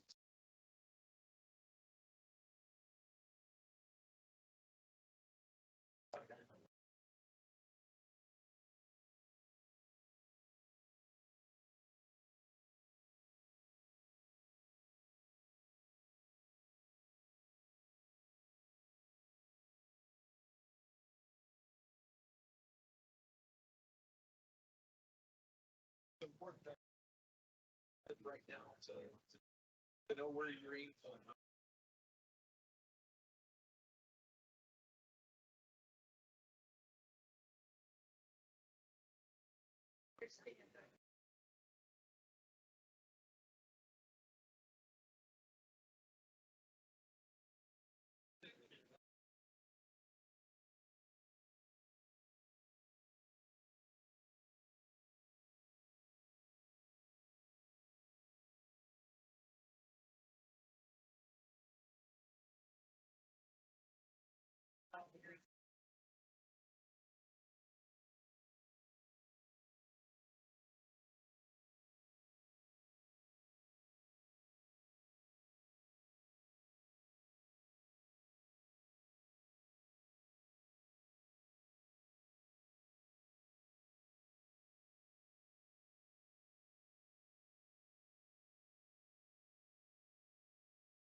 Testing 1, 2, 3.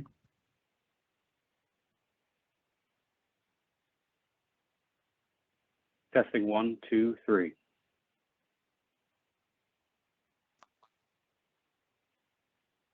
Go again, Mr. Ray.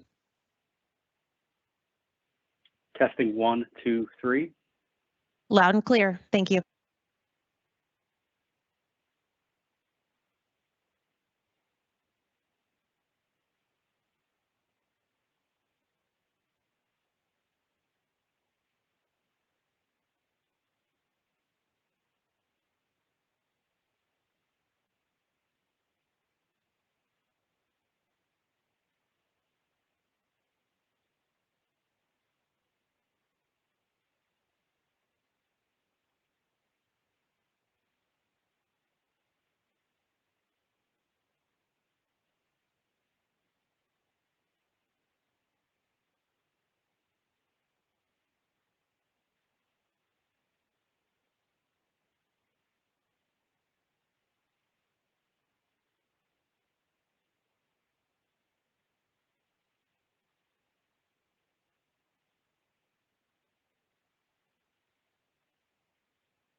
I'm the one on the end.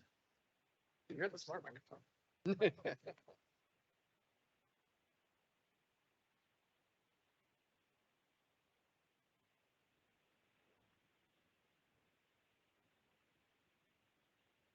Okay, last event of the day, we've got a panel discussion on autonomy and AI and the future of the marketplace for those. And we're going to have Pete Wolt, a fellow member of the PEO UNW Advanced Technology Team and the Chief Technology Officer, Portfolio Manager for UAS. Pete?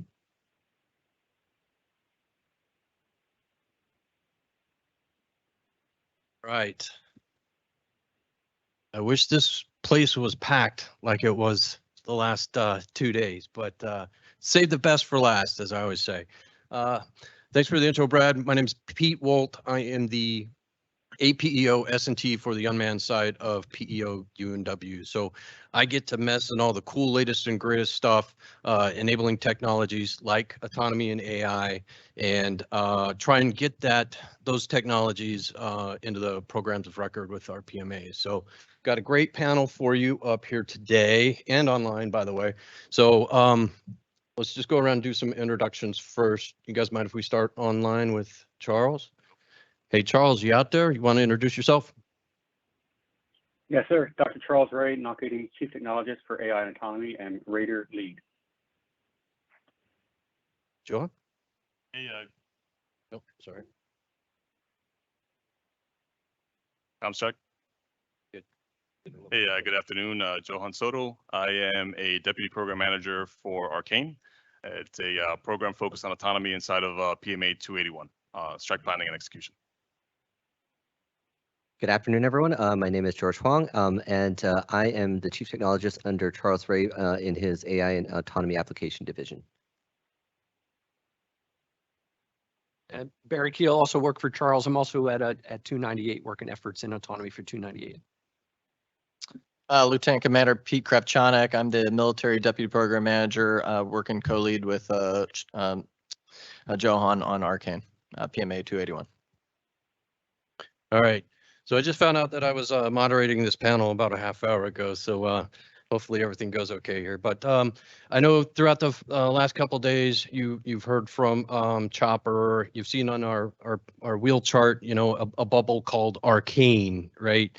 So we're here on this panel to talk about the marketplace, autonomy marketplace, Arcane and Raider.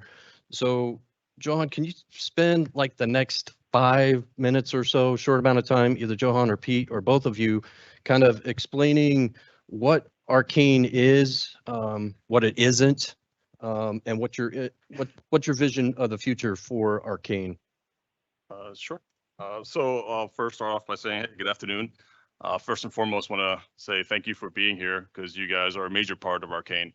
Our Arcane is dependent on industry to fulfill its objectives. So what is Arcane?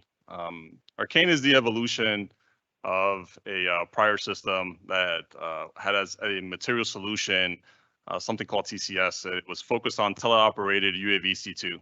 And the focus, as we see threats coming down the line, the need to kind of be forward deployed, to leverage autonomy and AI to interact, look at the interactions between manned and unmanned aircrafts. So Arcane is a program that's focused on algorithmic control of UAV C2. It is a framework that intends to kind of standardize how do we productionize, how do we operationalize, and how do we sustain autonomy overall.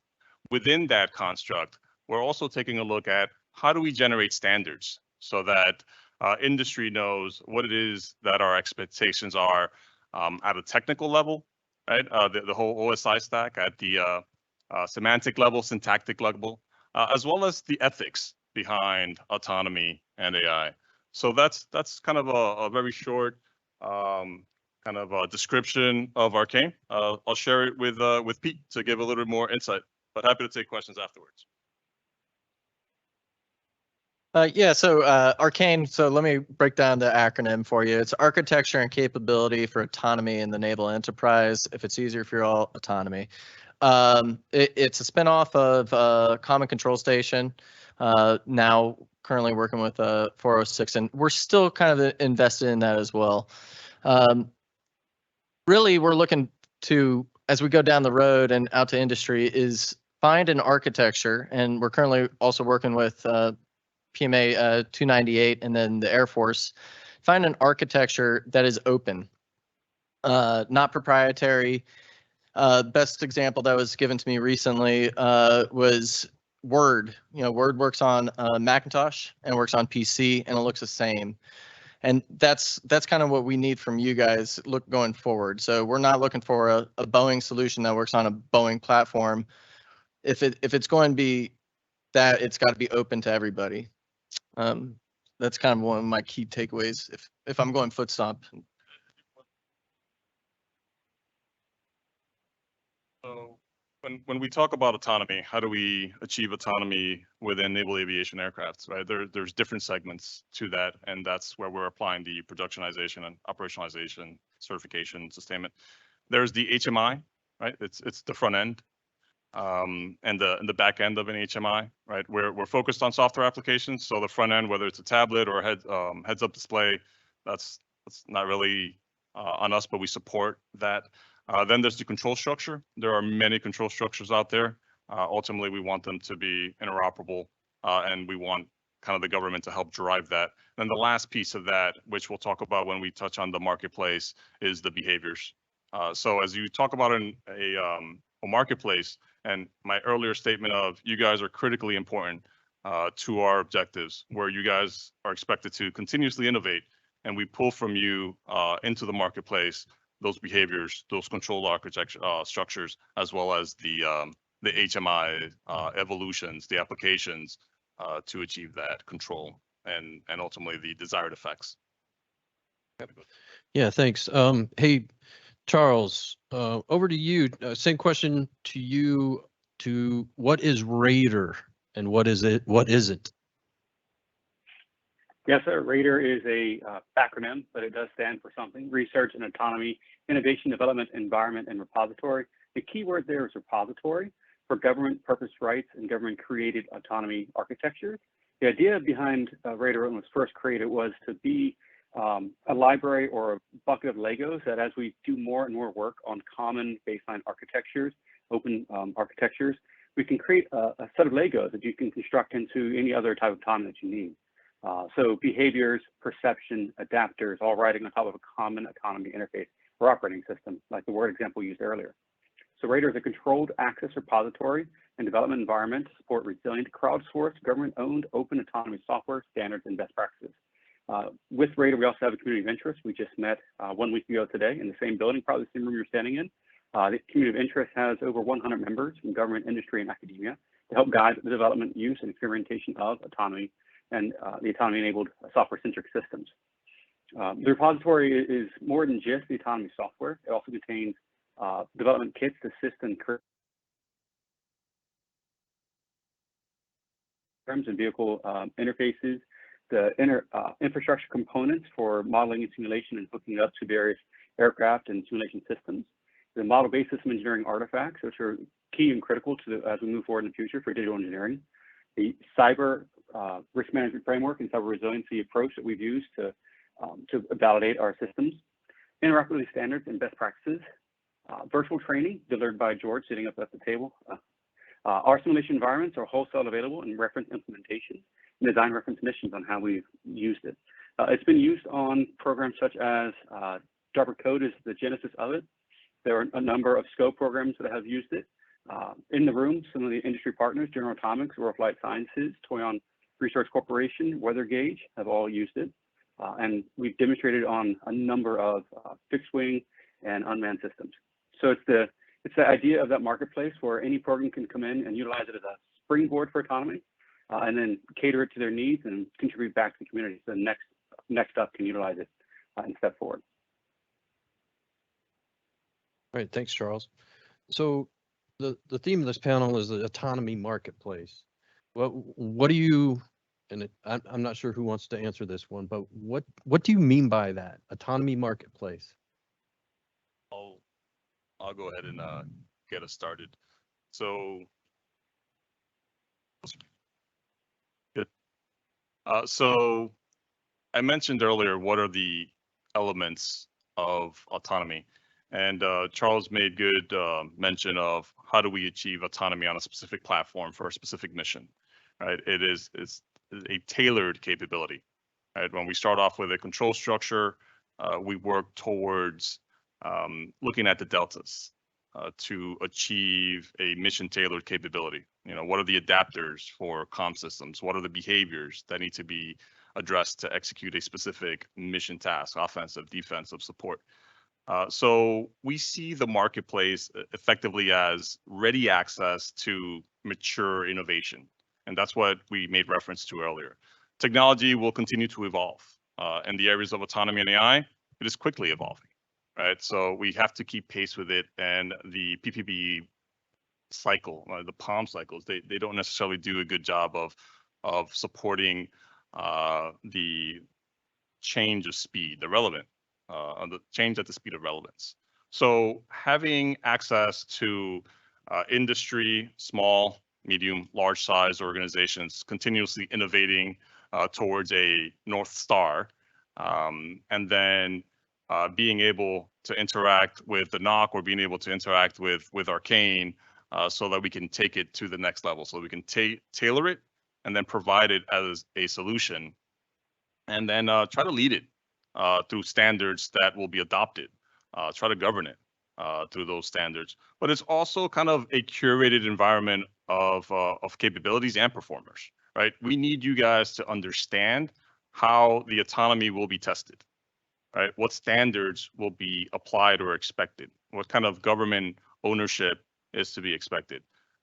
So that when you guys develop something and it comes over to us in the case of test, you know how it will be tested, so that there's less kind of technical debt buildup in that respect. And then lots of participation, different roles. But ultimately, that's what I see as the marketplace, a constant innovation that from which we pull to achieve our objectives within relevant timeframes.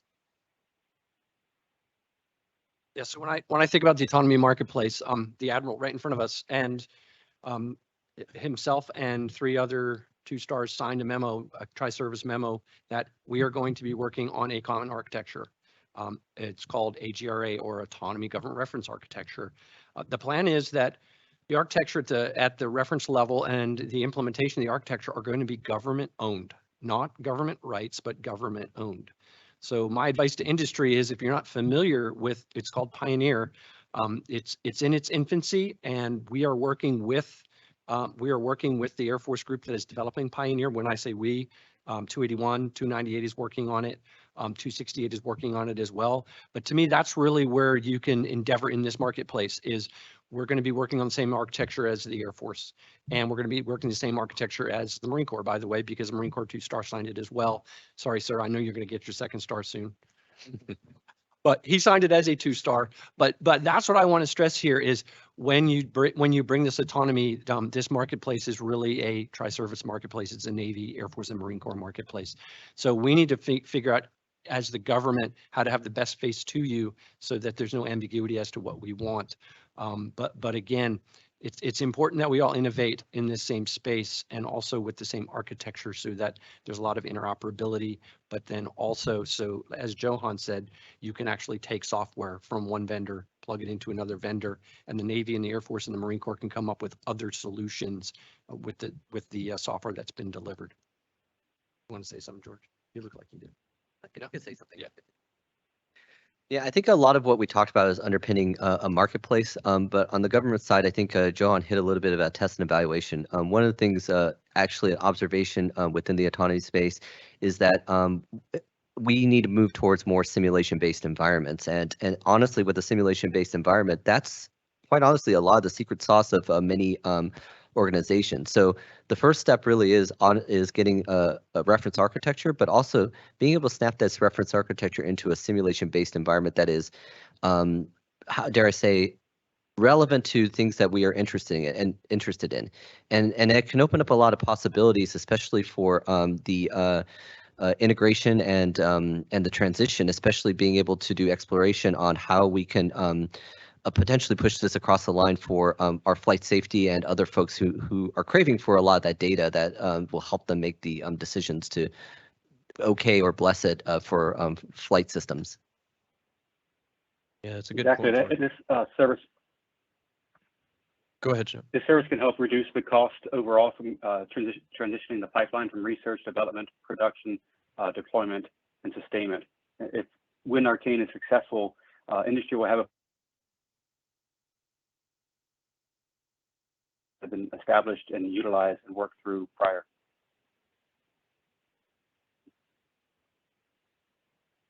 Yeah, you're breaking up a little bit there, Charles. But yeah, it's a very good point, Charles and George. I was actually out at NVIDIA Autonomy Day last Friday, and that is one of the things that they are keying on, is that simulation environment. So have some ideas there. Yeah, and one of the things that we find, at least in our world, that is really important is, I mean, anybody can instantiate a simulation environment. I mean, I can do that right now.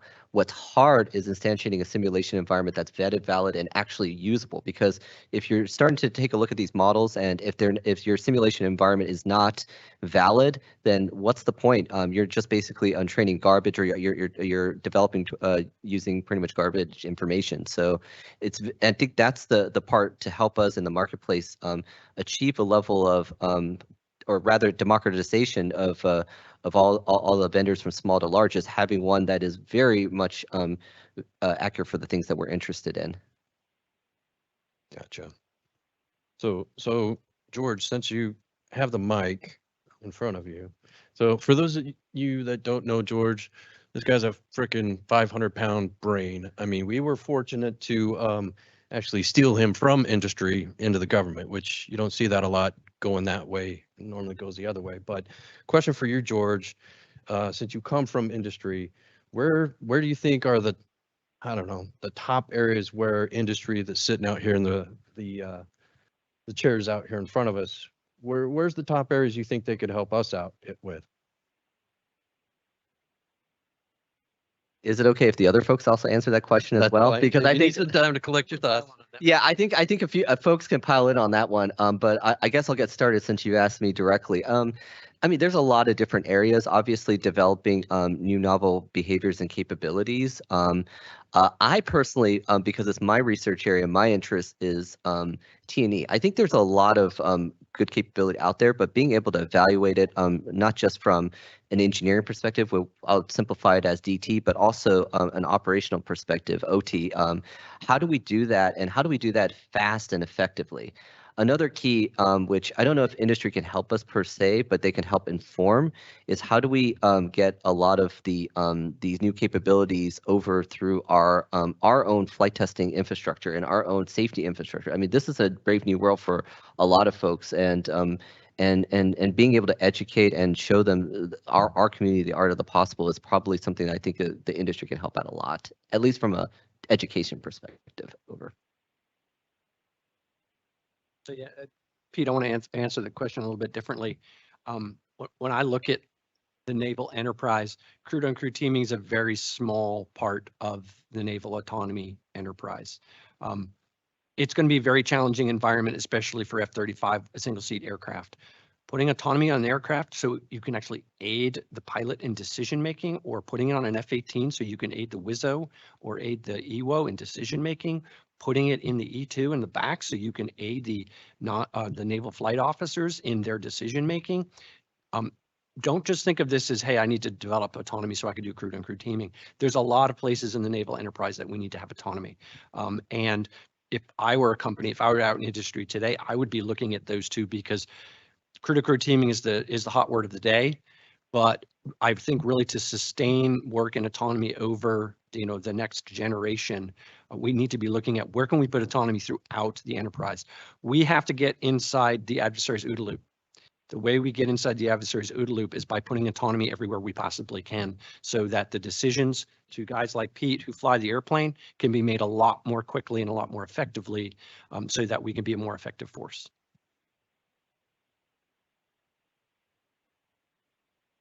Be very specific. Some of the areas that we know we're going to struggle with as we pursue collaborative and cooperative autonomy is the ability to share a situational awareness from one aircraft to the next. So when it comes to the concept of a world map, right, when you're bringing in all the signals and you're building up your truth data, right, the ability to share your objective and the ability to share your truth set, your world model, right, with limited comms, and be effective at sharing that insight to effectively divide the labor or divide the tactics, especially when it comes to multi-domain operations or when it comes to multi-service collaboration, right? Different service capabilities coming together to achieve an emergent effect. So that's one specific area that I see is going to be kind of a pitfall that we're going to have to overcome, especially as we, once again, pursue collaborative and cooperative autonomy and achieve more complex behaviors in trying to do so. Hey, Charles, you still there? You want to contribute to that? Yeah, if I recall, the question was, what do we need from industry to help support this marketplace in part, and try to solve the questions that Johan's asking. One of the things that we could significantly use help in is how do you, for your flight ranges that you guys are running, such as CalSpan up north, or General Atomics and Aurora Flight Sciences on their ranges, or Boeing out west, how are you getting your non-deterministic AI systems cleared through your range safety and software safety folks? What are the best practices you guys have learned, and how can we apply those to the marketplace itself and prescribe those to industry coming back into the United States? I ask this question simply because I'm here in London for NATO, and remote piloted aircraft is a significant issue of mixed use space in commercial airspace for unmanned systems. Even for systems that have due regard and sense and avoid, is still a significant amount of work and churn to get an MQ-9B to go from London to Germany and back again. So what are you guys doing that's allowing safe transit and safe operation?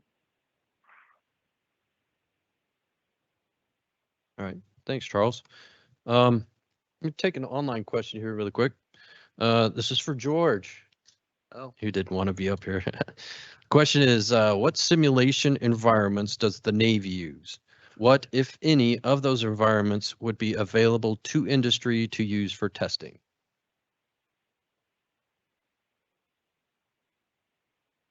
I think I'm going to defer that question, but I think generally speaking, I mean, the Navy uses NGT. I should say, to be more precise, naval aviation, because the Navy has multiple simulation engines out there. If you talk to my colleagues at Carter Rock, they definitely use something completely different. But for naval aviation, typically it's NGTS. And but my observation based on the usage of a lot of the autonomy work we do is AFSIM. But I think what's more important when you talk about simulation, and this is why I'm dancing around it, is really the models. I mean, themselves. I mean, that's actually what's kind of key and critical is how accurate those models are and how useful. And those kind of get into some interesting questions later on. Over. Contribute to that? George hit it on the head. It's really a function of fit for purpose.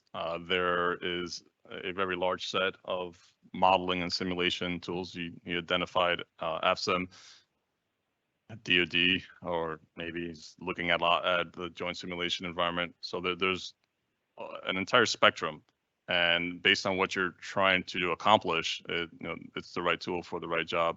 But George hit it right on the head, which is it's the model. That's the most important element.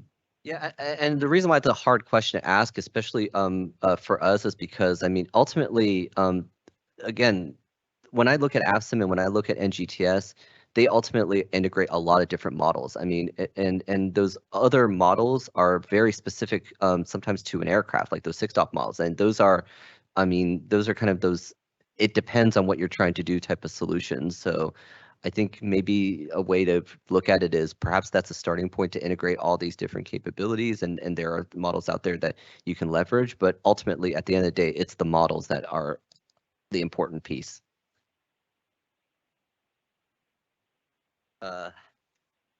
NGTS is a little bit more, I think I would defer that to my colleagues who actually are in NGTS, and I'll leave it at that, but I know AFSIM certainly is much easier from my perspective in getting it. I think it's a few discussions with Brian Berkmeyer and a few folks out at the AFSIM community, and you go from there.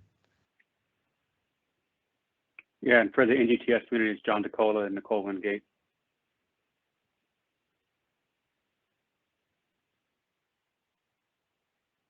I don't know if he's cut out or not. He turned off his camera, so I can't see his mouth moving. But all right, what is that? Yeah, let's go out here to the chairs. I don't see another one online here. Anybody have any questions for the panel? Go ahead. And when you guys, sorry, really quick, the online audience can't hear from the audience, so if you could repeat the question so everybody in TV land can hear it. So, all right, over to you.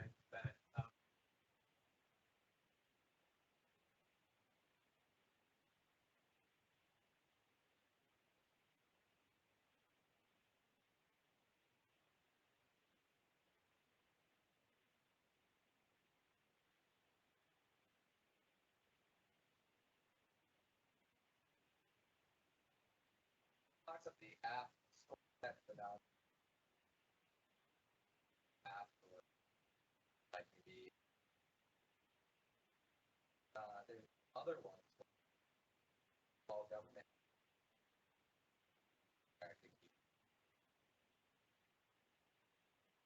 It's like a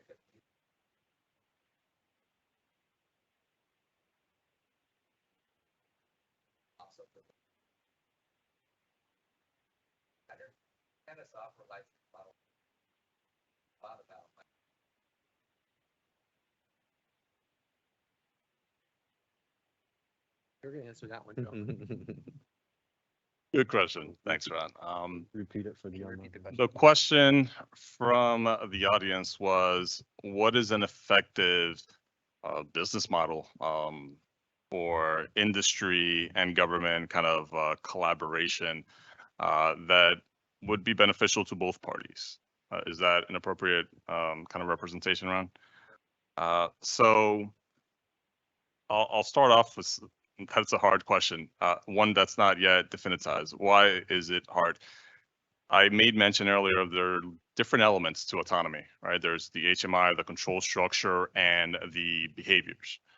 Within each of those, you can identify that each of them will have a certain longevity as a solution architecture, as part of the solution architecture, because how complex it would be to evolve them. And then the benefits, basically the cost benefit analysis would have to kind of tip in favor of saying, hey, yeah, we should go through all these changes. But in something like behaviors, that's something that we expect would continuously evolve, especially as you're seeing multiple white papers come out frequently. And that's one of the first things I mentioned to you all, which is we want a constant innovation, right? So kind of tying the government down to any specific capability in light of the constant change, right? The same white papers that we're seeing, the adversary is also seeing and implementing, right? So if we're not out OODA looping them through the application of these innovative approaches, that's a difficult position for us to be in. So anchoring down on any given solution, that's why I think everybody looks in one way. It's not something that's yet been definitized, but it will be addressed basically on what the solution that you're contributing to. In the areas of behaviors, those are mission tailored, right? And as we evolve the TTPs, which are what the autonomy and AI are going to be either major contributors to or the outright, the tactics themselves that get implemented, right? As the adversary changes, you want to evolve with that, and we'll need to shift and tailor our solutions to what we think is the next best approach. Something like a control architecture, the business case will define that. So I'm sorry if it sounds like a non-answer, but it's something that has to really be addressed on a case-by-case basis. And we're working a holistic solution. So I'm going to out him. Ron used to be Air Force. That's why he asked the question. I think this is something that we as a department have to tackle. When we buy stuff now, we buy things and we buy N of them. And the DFARs are pretty good at defining what those relationships are and what those costs are for software. Geez, I think the last 3 apps I put on my phone, I didn't even buy. So we have to think about that as a department. How are we going to acquire this software? And it's different though than business software, right? Because business software, you can see how there would be regular licensing like Outlook, for instance, and that licensing allows for updates. But as Johan said, things are going to get obsolete really quickly. The adversary is going to figure out which algorithm we're using, and we've got to switch to the next one. So, I think the answer, Ron, is we need to figure that out. And then we also need to get the other part of the enterprise, the people that help us contract, to get used to, hey, we're going to actually have to do business differently. And how are we going to do that business differently? Sir, do you have a question? No? There is, can you guys hear me in the room? Sorry, go ahead, Charles. Yeah, hopefully it doesn't break up this time. The autonomy marketplace business case, if you are familiar with Ron, I assume you're the one who asked the question, Ron Picard from Epicide. The marketplace in the ideal world has a protovision or a Coliseum type setup where you can test and evaluate new and novel algorithms against a set gaps and use cases that are important to us, the United States Navy, or to the tri-market service place. For example, let's say Epicide has an incredible RCS management route planning algorithm, which ensures successful release of a weapon, maximize its P sub G. You would want to be able to advertise that to the prime so they can integrate it into other services so that they're aware that it exists. And you can do that through the marketplace. And then on the separate side, since it is an open marketplace, an app store, if you will, any programs that are looking to figure out how to do RCS management for their platforms through route planning would also be able to access that same information and then give your company a call. Thanks, Charles. But just to foot stomp We need you. We need each and every one of you. We need an ecosystem of constant innovation. So we are looking for the proper balance, right? But it has to be one that's very fluid and continuously evolving. Another question from the audience?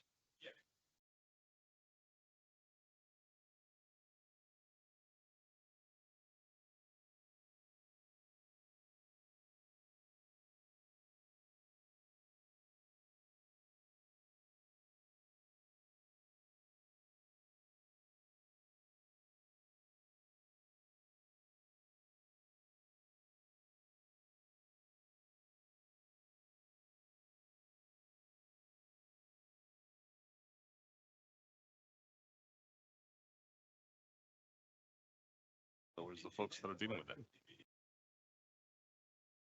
No, it's a very good question. Can you repeat that? Yeah, so he asked how can industry innovate when they may be limited by the types of environments that they can innovate in, right? So for instance, he said we can't readily get a skiff. I think Johan made a really good example. If you've got a great algorithm, then you sell that to the government and then it combines it into the system. Barry Keel's personal opinion, a lot of this work can be done at secret. It's that last 3 or 4% that maybe would be done behind a different door. But I think we need to set up the marketplace so that we can do that industry can work at the secret level and then it can get pushed up when it needs to be, when it's combined with the entire system.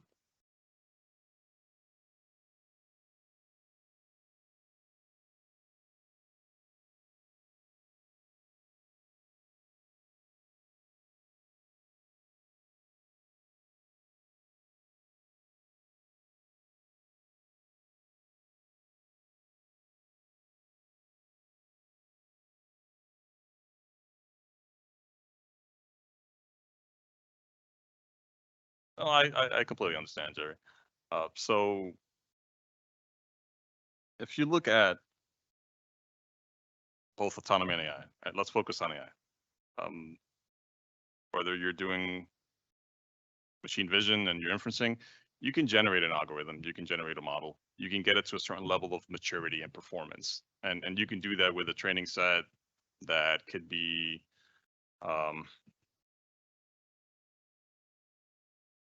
generated, synthetic, right?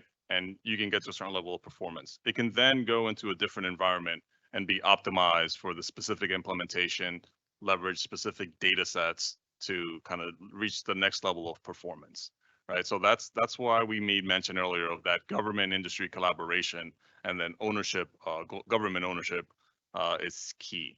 If you take that, from a symbolic to a more statistical and sub-symbolic domain, right? Reinforcement learning based behaviors, right? At that point, you need very specific data, your models of your environment, your adversary, your own ship, and what are going to be the very specific rewards, negative and positive, to achieve a policy that will control roll, pitch, and yaw on that aircraft, right? In certain domains, you really have to be, you're going to be really constrained. And partnering with the government and finding that division of labor between industry and government so that we can achieve what we need to achieve based on the nuances, right? This is not conventional software. Significant nuances in how do we achieve intelligent autonomous systems, and especially more so with the more complex approaches to artificial intelligence.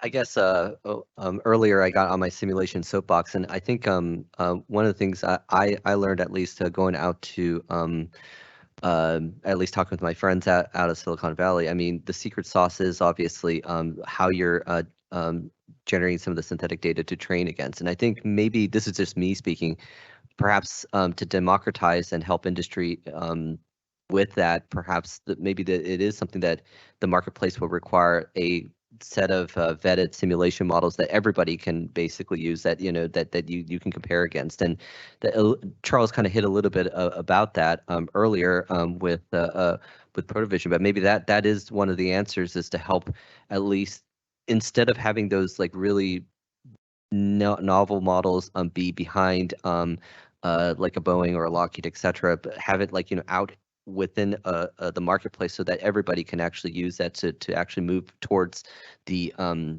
snares and the visions that we really want to accomplish. Over. Yeah, no more hard questions. Yeah, you guys are touching on something that came up last Friday at NVIDIA. Had a chance, the CEO Jensen Huang was able to meet him. Amazing. Sir, we need to get you out there if you haven't been there. But I asked him a question, how do we handle the data rights and the IP associated with AI specifically?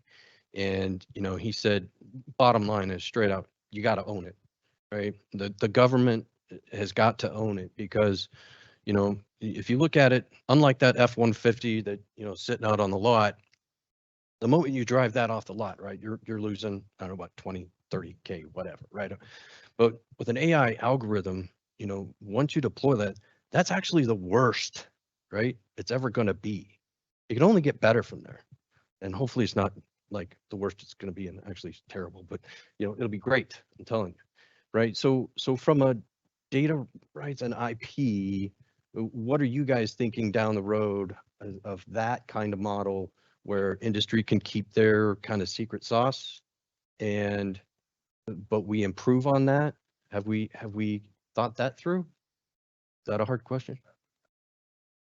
So say an OEM or a small business develops an AI algorithm, right? I'm assuming that we would take ownership. The government would take that, right?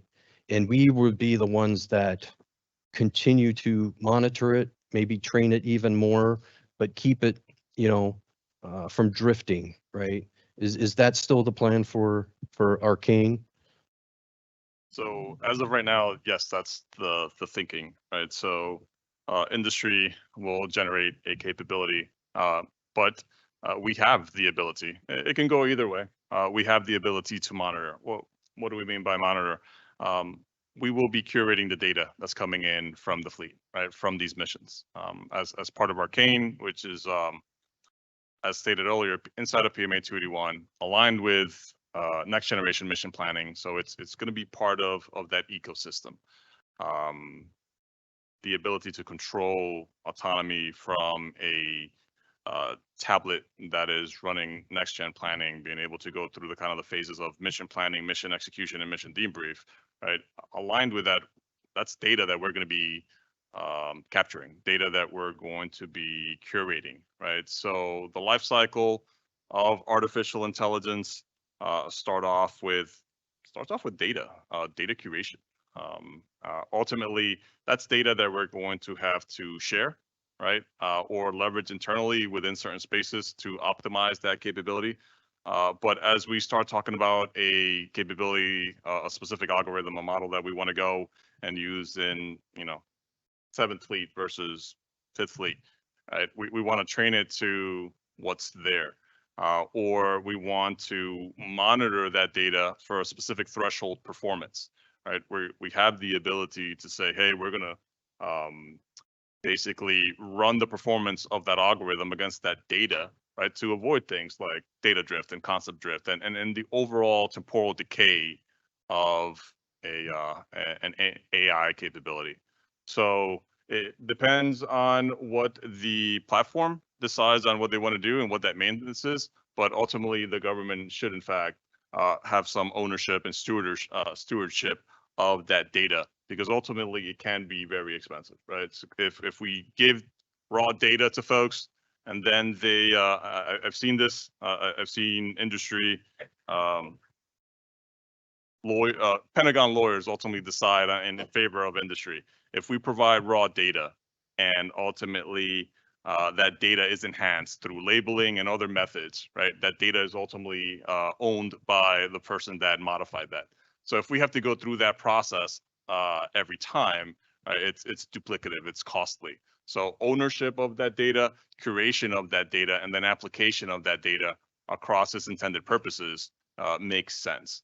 But there's always the opportunity here from you guys what makes sense so that you can continue to be in these spaces, right? We want you guys to be able to succeed and thrive, right? So this is ultimately over the long term a negotiation, but there are certain sticking points that we'll have to recognize on the government side as critical.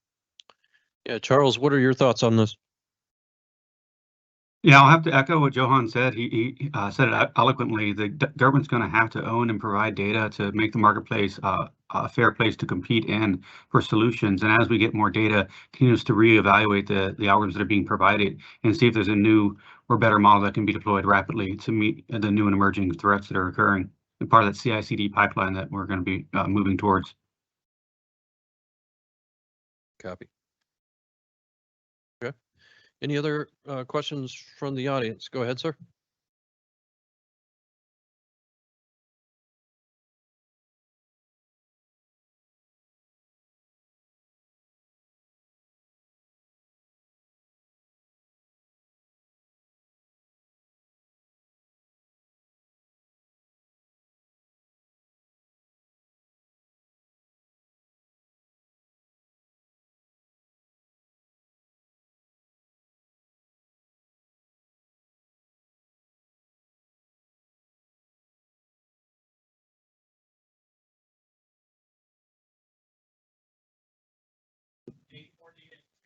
So let me paraphrase the question from what I said earlier. If these AI algorithms are the worst they're ever going to be, and they're only going to get better, and that's what the vendor had delivered, are there any type of royalty-like structures for the added capability and benefit that those would add? Please, sir. All right. Hey, this is a great question, and you're absolutely right, because it needs to be fair and reasonable to the marketplace, but it is a marketplace. Marketplaces are competitive environments. Okay. So when we approach this, we intend, if commercial industry is going to be developing algorithms and autonomy, and the government wants to use your product, the government will pay you for it. When we do, we're going to have government purpose rights to do whatever we want with it once we buy it. And that's going to be a fair and reasonable negotiation with you. If you choose to raise the price of what you're trying to sell to the government because we want general purpose rights in the backside, you may price yourself out of us buying it because it is a marketplace. It is a competitive environment. We are purposely not going to end up in a sole source environment with autonomy.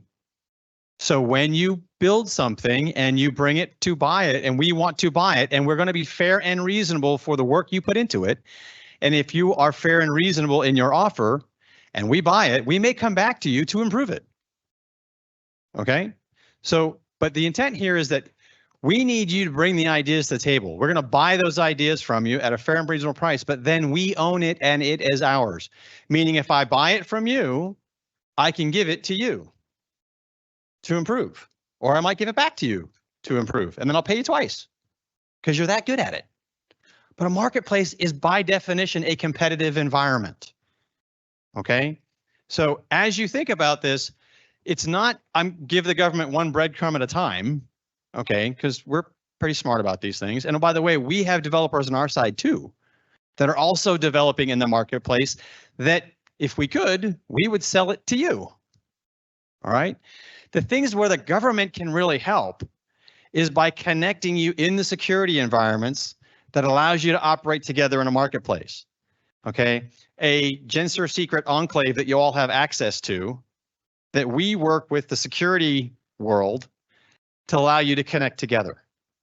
Does that kind of make sense? All right. So, and I understand the angst when it comes to intellectual property and data rights. Okay. And it was made a comment here in the introductions, and I made this comment this morning and I made the comment yesterday. We were talking about autonomy. The government we no longer can we afford exquisite weapons. We can no longer afford, and we will not be pursuing, at least while I'm in this seat, we will not be pursuing autonomous solutions that are proprietary, that can only be operated on the OEM's platform. I cannot have an autonomous solution for MQ-25 that only works with an F-18. I can't have one that is developed by Lockheed Martin that only works on an F-35, or Northrop Grumman that only works out of an E-2. Okay, we just can't do that. We cannot afford it, nor do we have time to develop all of those solutions. Remember, this whole conversation this week started with the threat to understand and remind us about the urgency, that the pace that we have to be able to work. The autonomy space gives us that opportunity, but the marketplace is naturally going to be competitive. Okay, which means it starts with multiple sources of supply.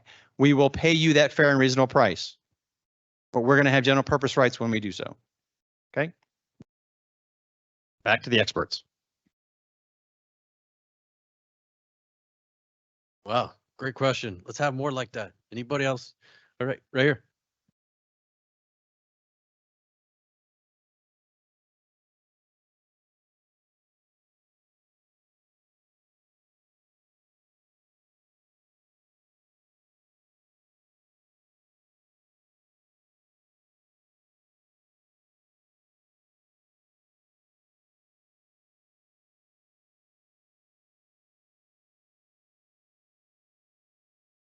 So to paraphrase, is the government working on any backup plans in case NVIDIA's gear does not perform as expected? What's that? I wish Larry, right.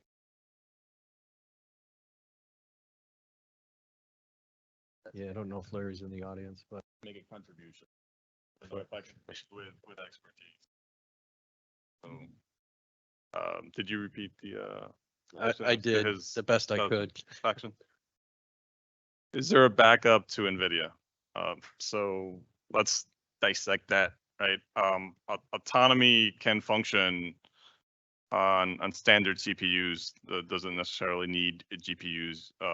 It's a question of effectivity, speed, so on and so forth, right? When we start getting into complex capabilities, not inferencing, and we start getting into like a reinforcement learning policy driving the aircraft, then you can start to say, hey, we have more demand signals. If you're doing online learning, we have more demand signal for that type of processing capability. But what you're finding now in academia is that there are ways to improve upon some of the methodologies, the algorithms, so that they're efficient within CPU structures, right? So are there backups? There's always a way to solve a problem. Are they effective? Are they optimal? That's going to be tailor or that's going to be specific to the problem at hand. Was that helpful? I'm going to have a really snarky comment. First computer I bought was a 386, and it came with a separate 387 math coprocessor that you had to plug into the board. And then a year later, I could buy it where they were both on the same chip. So to what Johan is saying, the computer industry has innovated since I've been doing this since 1994. Yeah, the computer industry has to innovate, and there got to be companies out there that are looking at NVIDIA and saying, how can I do better than those guys? That's been the marketplace in the computer industry for the last 30 years. So yeah, we need, but you need to rely on industry to do that. We can write requirements, but as soon as we write requirements, it gets really expensive and then it gets static and it doesn't change.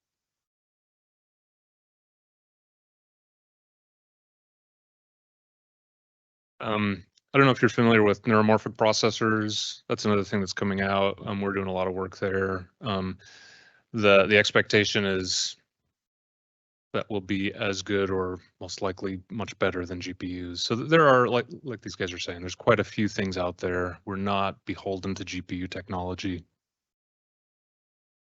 Yeah, just to echo that, you have essentially ASICs that are available to do that. You can do artificial neural networks done purely optically. You can do normomorphic VLSI to create an ASIC that runs nearly the speed of light as far as processing information, but you're getting into ASIC territory. While NVIDIA does have a substantial lead in hardware and in software for AI, it is not insurmountable and one we can and do get around routinely. Yeah, thanks, Charles. Another question from the audience? Go ahead.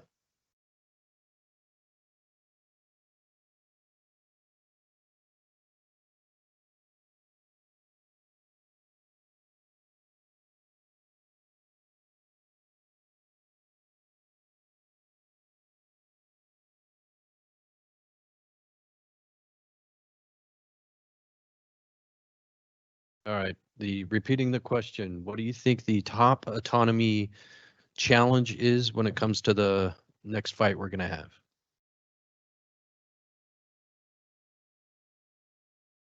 Yeah, so while we pass the mic Charles, down. give me a quick second. Can you, Ron, can you refine the question? Are you specifically addressing the technical nature of it, or are you talking holistically to include people, process, bureaucracy? policy, products, and principles?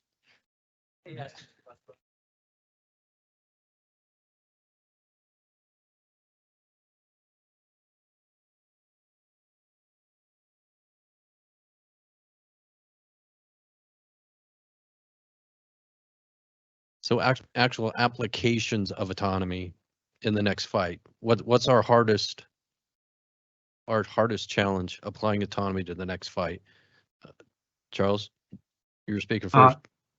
Yeah, so first of all, I'd like to make sure the whole room, you guys probably talked this many times this week, but the challenge is autonomy is no longer a technical challenge, it's a policy and person challenge at this time. So I'll start with that, and then I see Johan's got a good answer to go follow me up. But I would say that most of the challenge we have now is how do we use it most effectively in the space.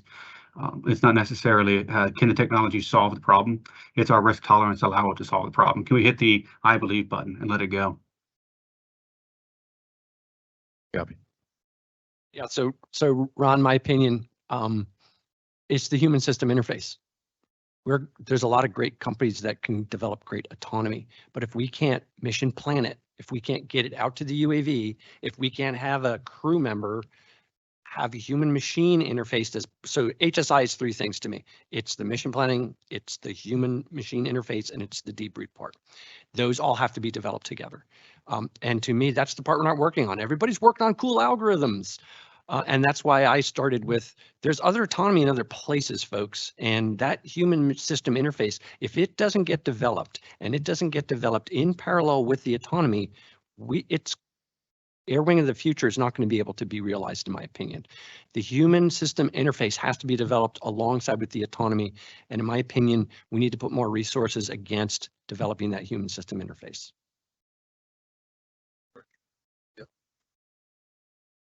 Go ahead. Thanks very much, Ron. That's a really tough question, and I think I'm going to echo what Charles said, which is it's a policy issue, and I think I think a lot of it also is it's an issue of maybe in a way imagination as well, because this is a brave new world. I mean, I'll share a little bit about myself. I actually wanted to be a historian until my dad convinced me, no, you should do engineering. You liked engineering, right?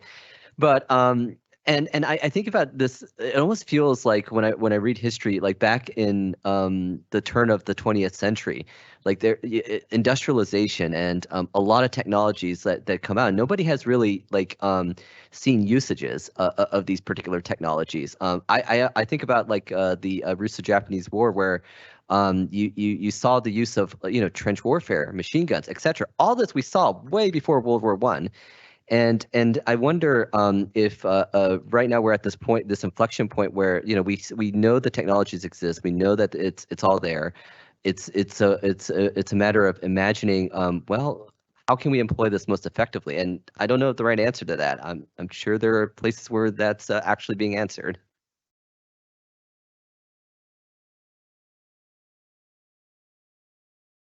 Hard part sitting on the end is they've already given all the good answers. So I'm not the 50-pound brain on the stage, but I can tell you what I've listened to in a lot of meetings. The big head herder that's facing some of all the 50-pound brains is how do you mission plan non-deterministic autonomy that integrates across multiple platforms, so that if you have collaborative combat aircraft going downrange with an F-18, working with an F-35, working with an F-22 on, the next generation of battle management and mission planning software, that's a hard nut to crack. But you won't even get there until you can train air-to-air tanking autonomy. You won't get there until you can do comms denied MCON environment optical landing autonomy on a MQ-25.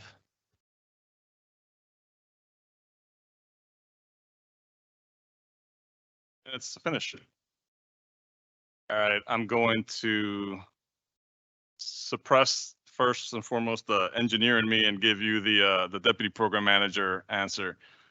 How do we employ autonomy and AI? .mlpfp.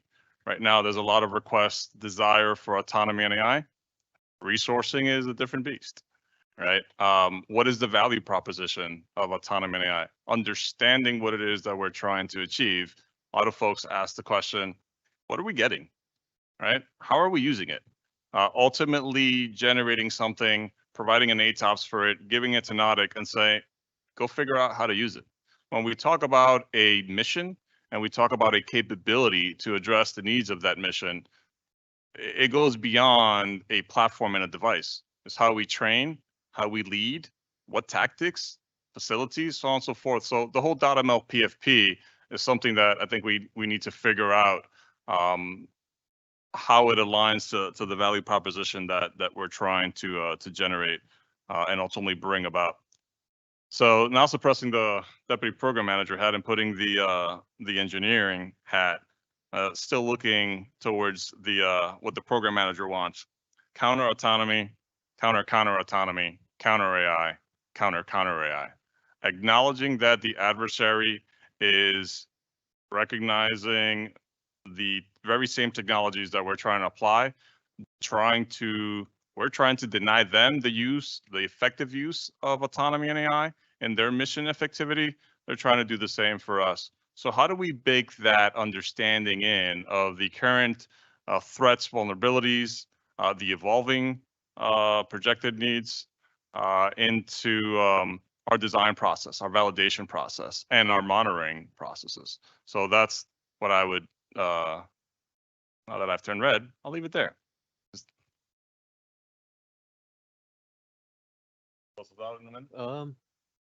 Yeah, we've got 1 minute left. Is there a 30-second question out there? If not, I have a comment for the last one. What was that? I have a comment for the last one.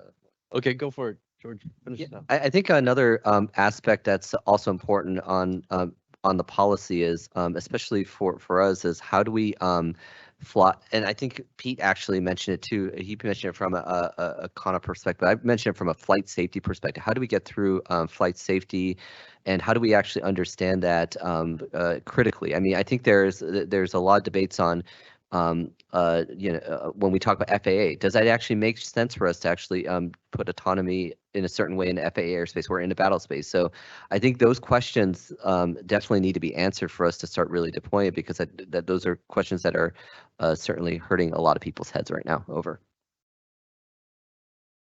Well, I think we are down. Everybody, let's give our panelists a round of applause, please. Hey, thanks, Charles. Have fun in London, buddy. Thank you all. We turn this off.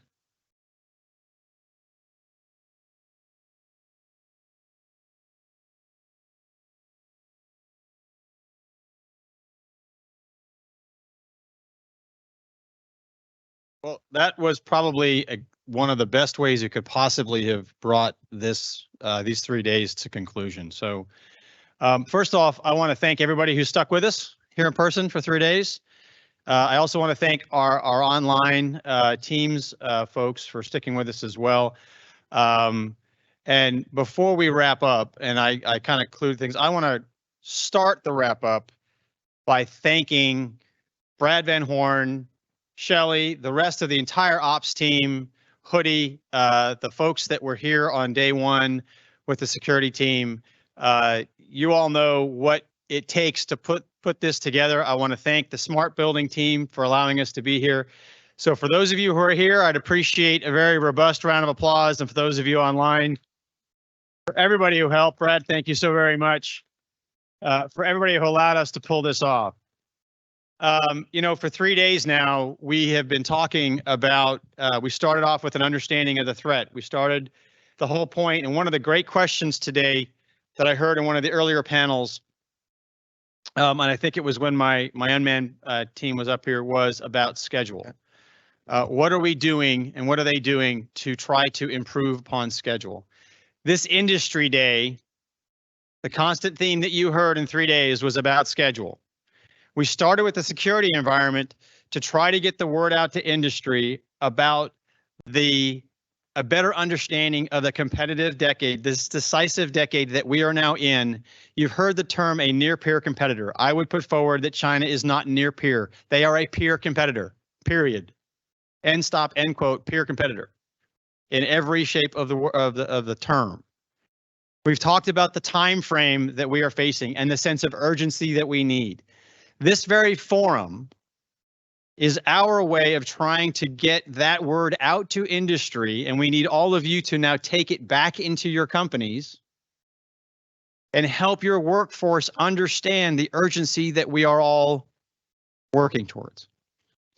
There were several really good comments that were made this week. And a lot of times in our industry, we end up at negotiating tables and we talk about being on the other side of the table, and we end up in an us versus them. Okay, you heard the comment this week, the enemy's not in here. The enemy's not on Teams.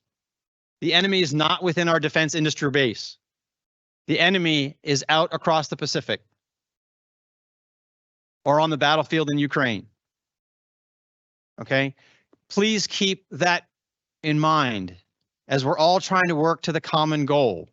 Okay, we get caught up in process and policy a lot. We get caught up in the bureaucracy, and man, are we good at bureaucracy. Okay, we're the government, we're here to help. And we know it. Okay, industry has a part to play too. Okay, there are ways that you, industry, can go faster with your proposals. Okay, we can talk about and focus on the issues, not our positions. Okay, that allow us to get on contract faster. Okay, we don't have time to waste, and I think you all know that. That was kind of the theme this entire week. But we finished on a high note with a conversation about autonomy. I learn more in this space about autonomy every time I have this conversation with the team. Okay, there's a lot going on in the autonomous space. There's a lot of things that we need help with. We talked about long-range fires earlier this week. We talked about weapon target pairing, weapon custody. That target pairing custody, how are we going to maintain it? How do we develop the decision aids in a very complex, non-permissive environment that is going to allow our combatant commanders to make split-second decisions that will eventually save lives?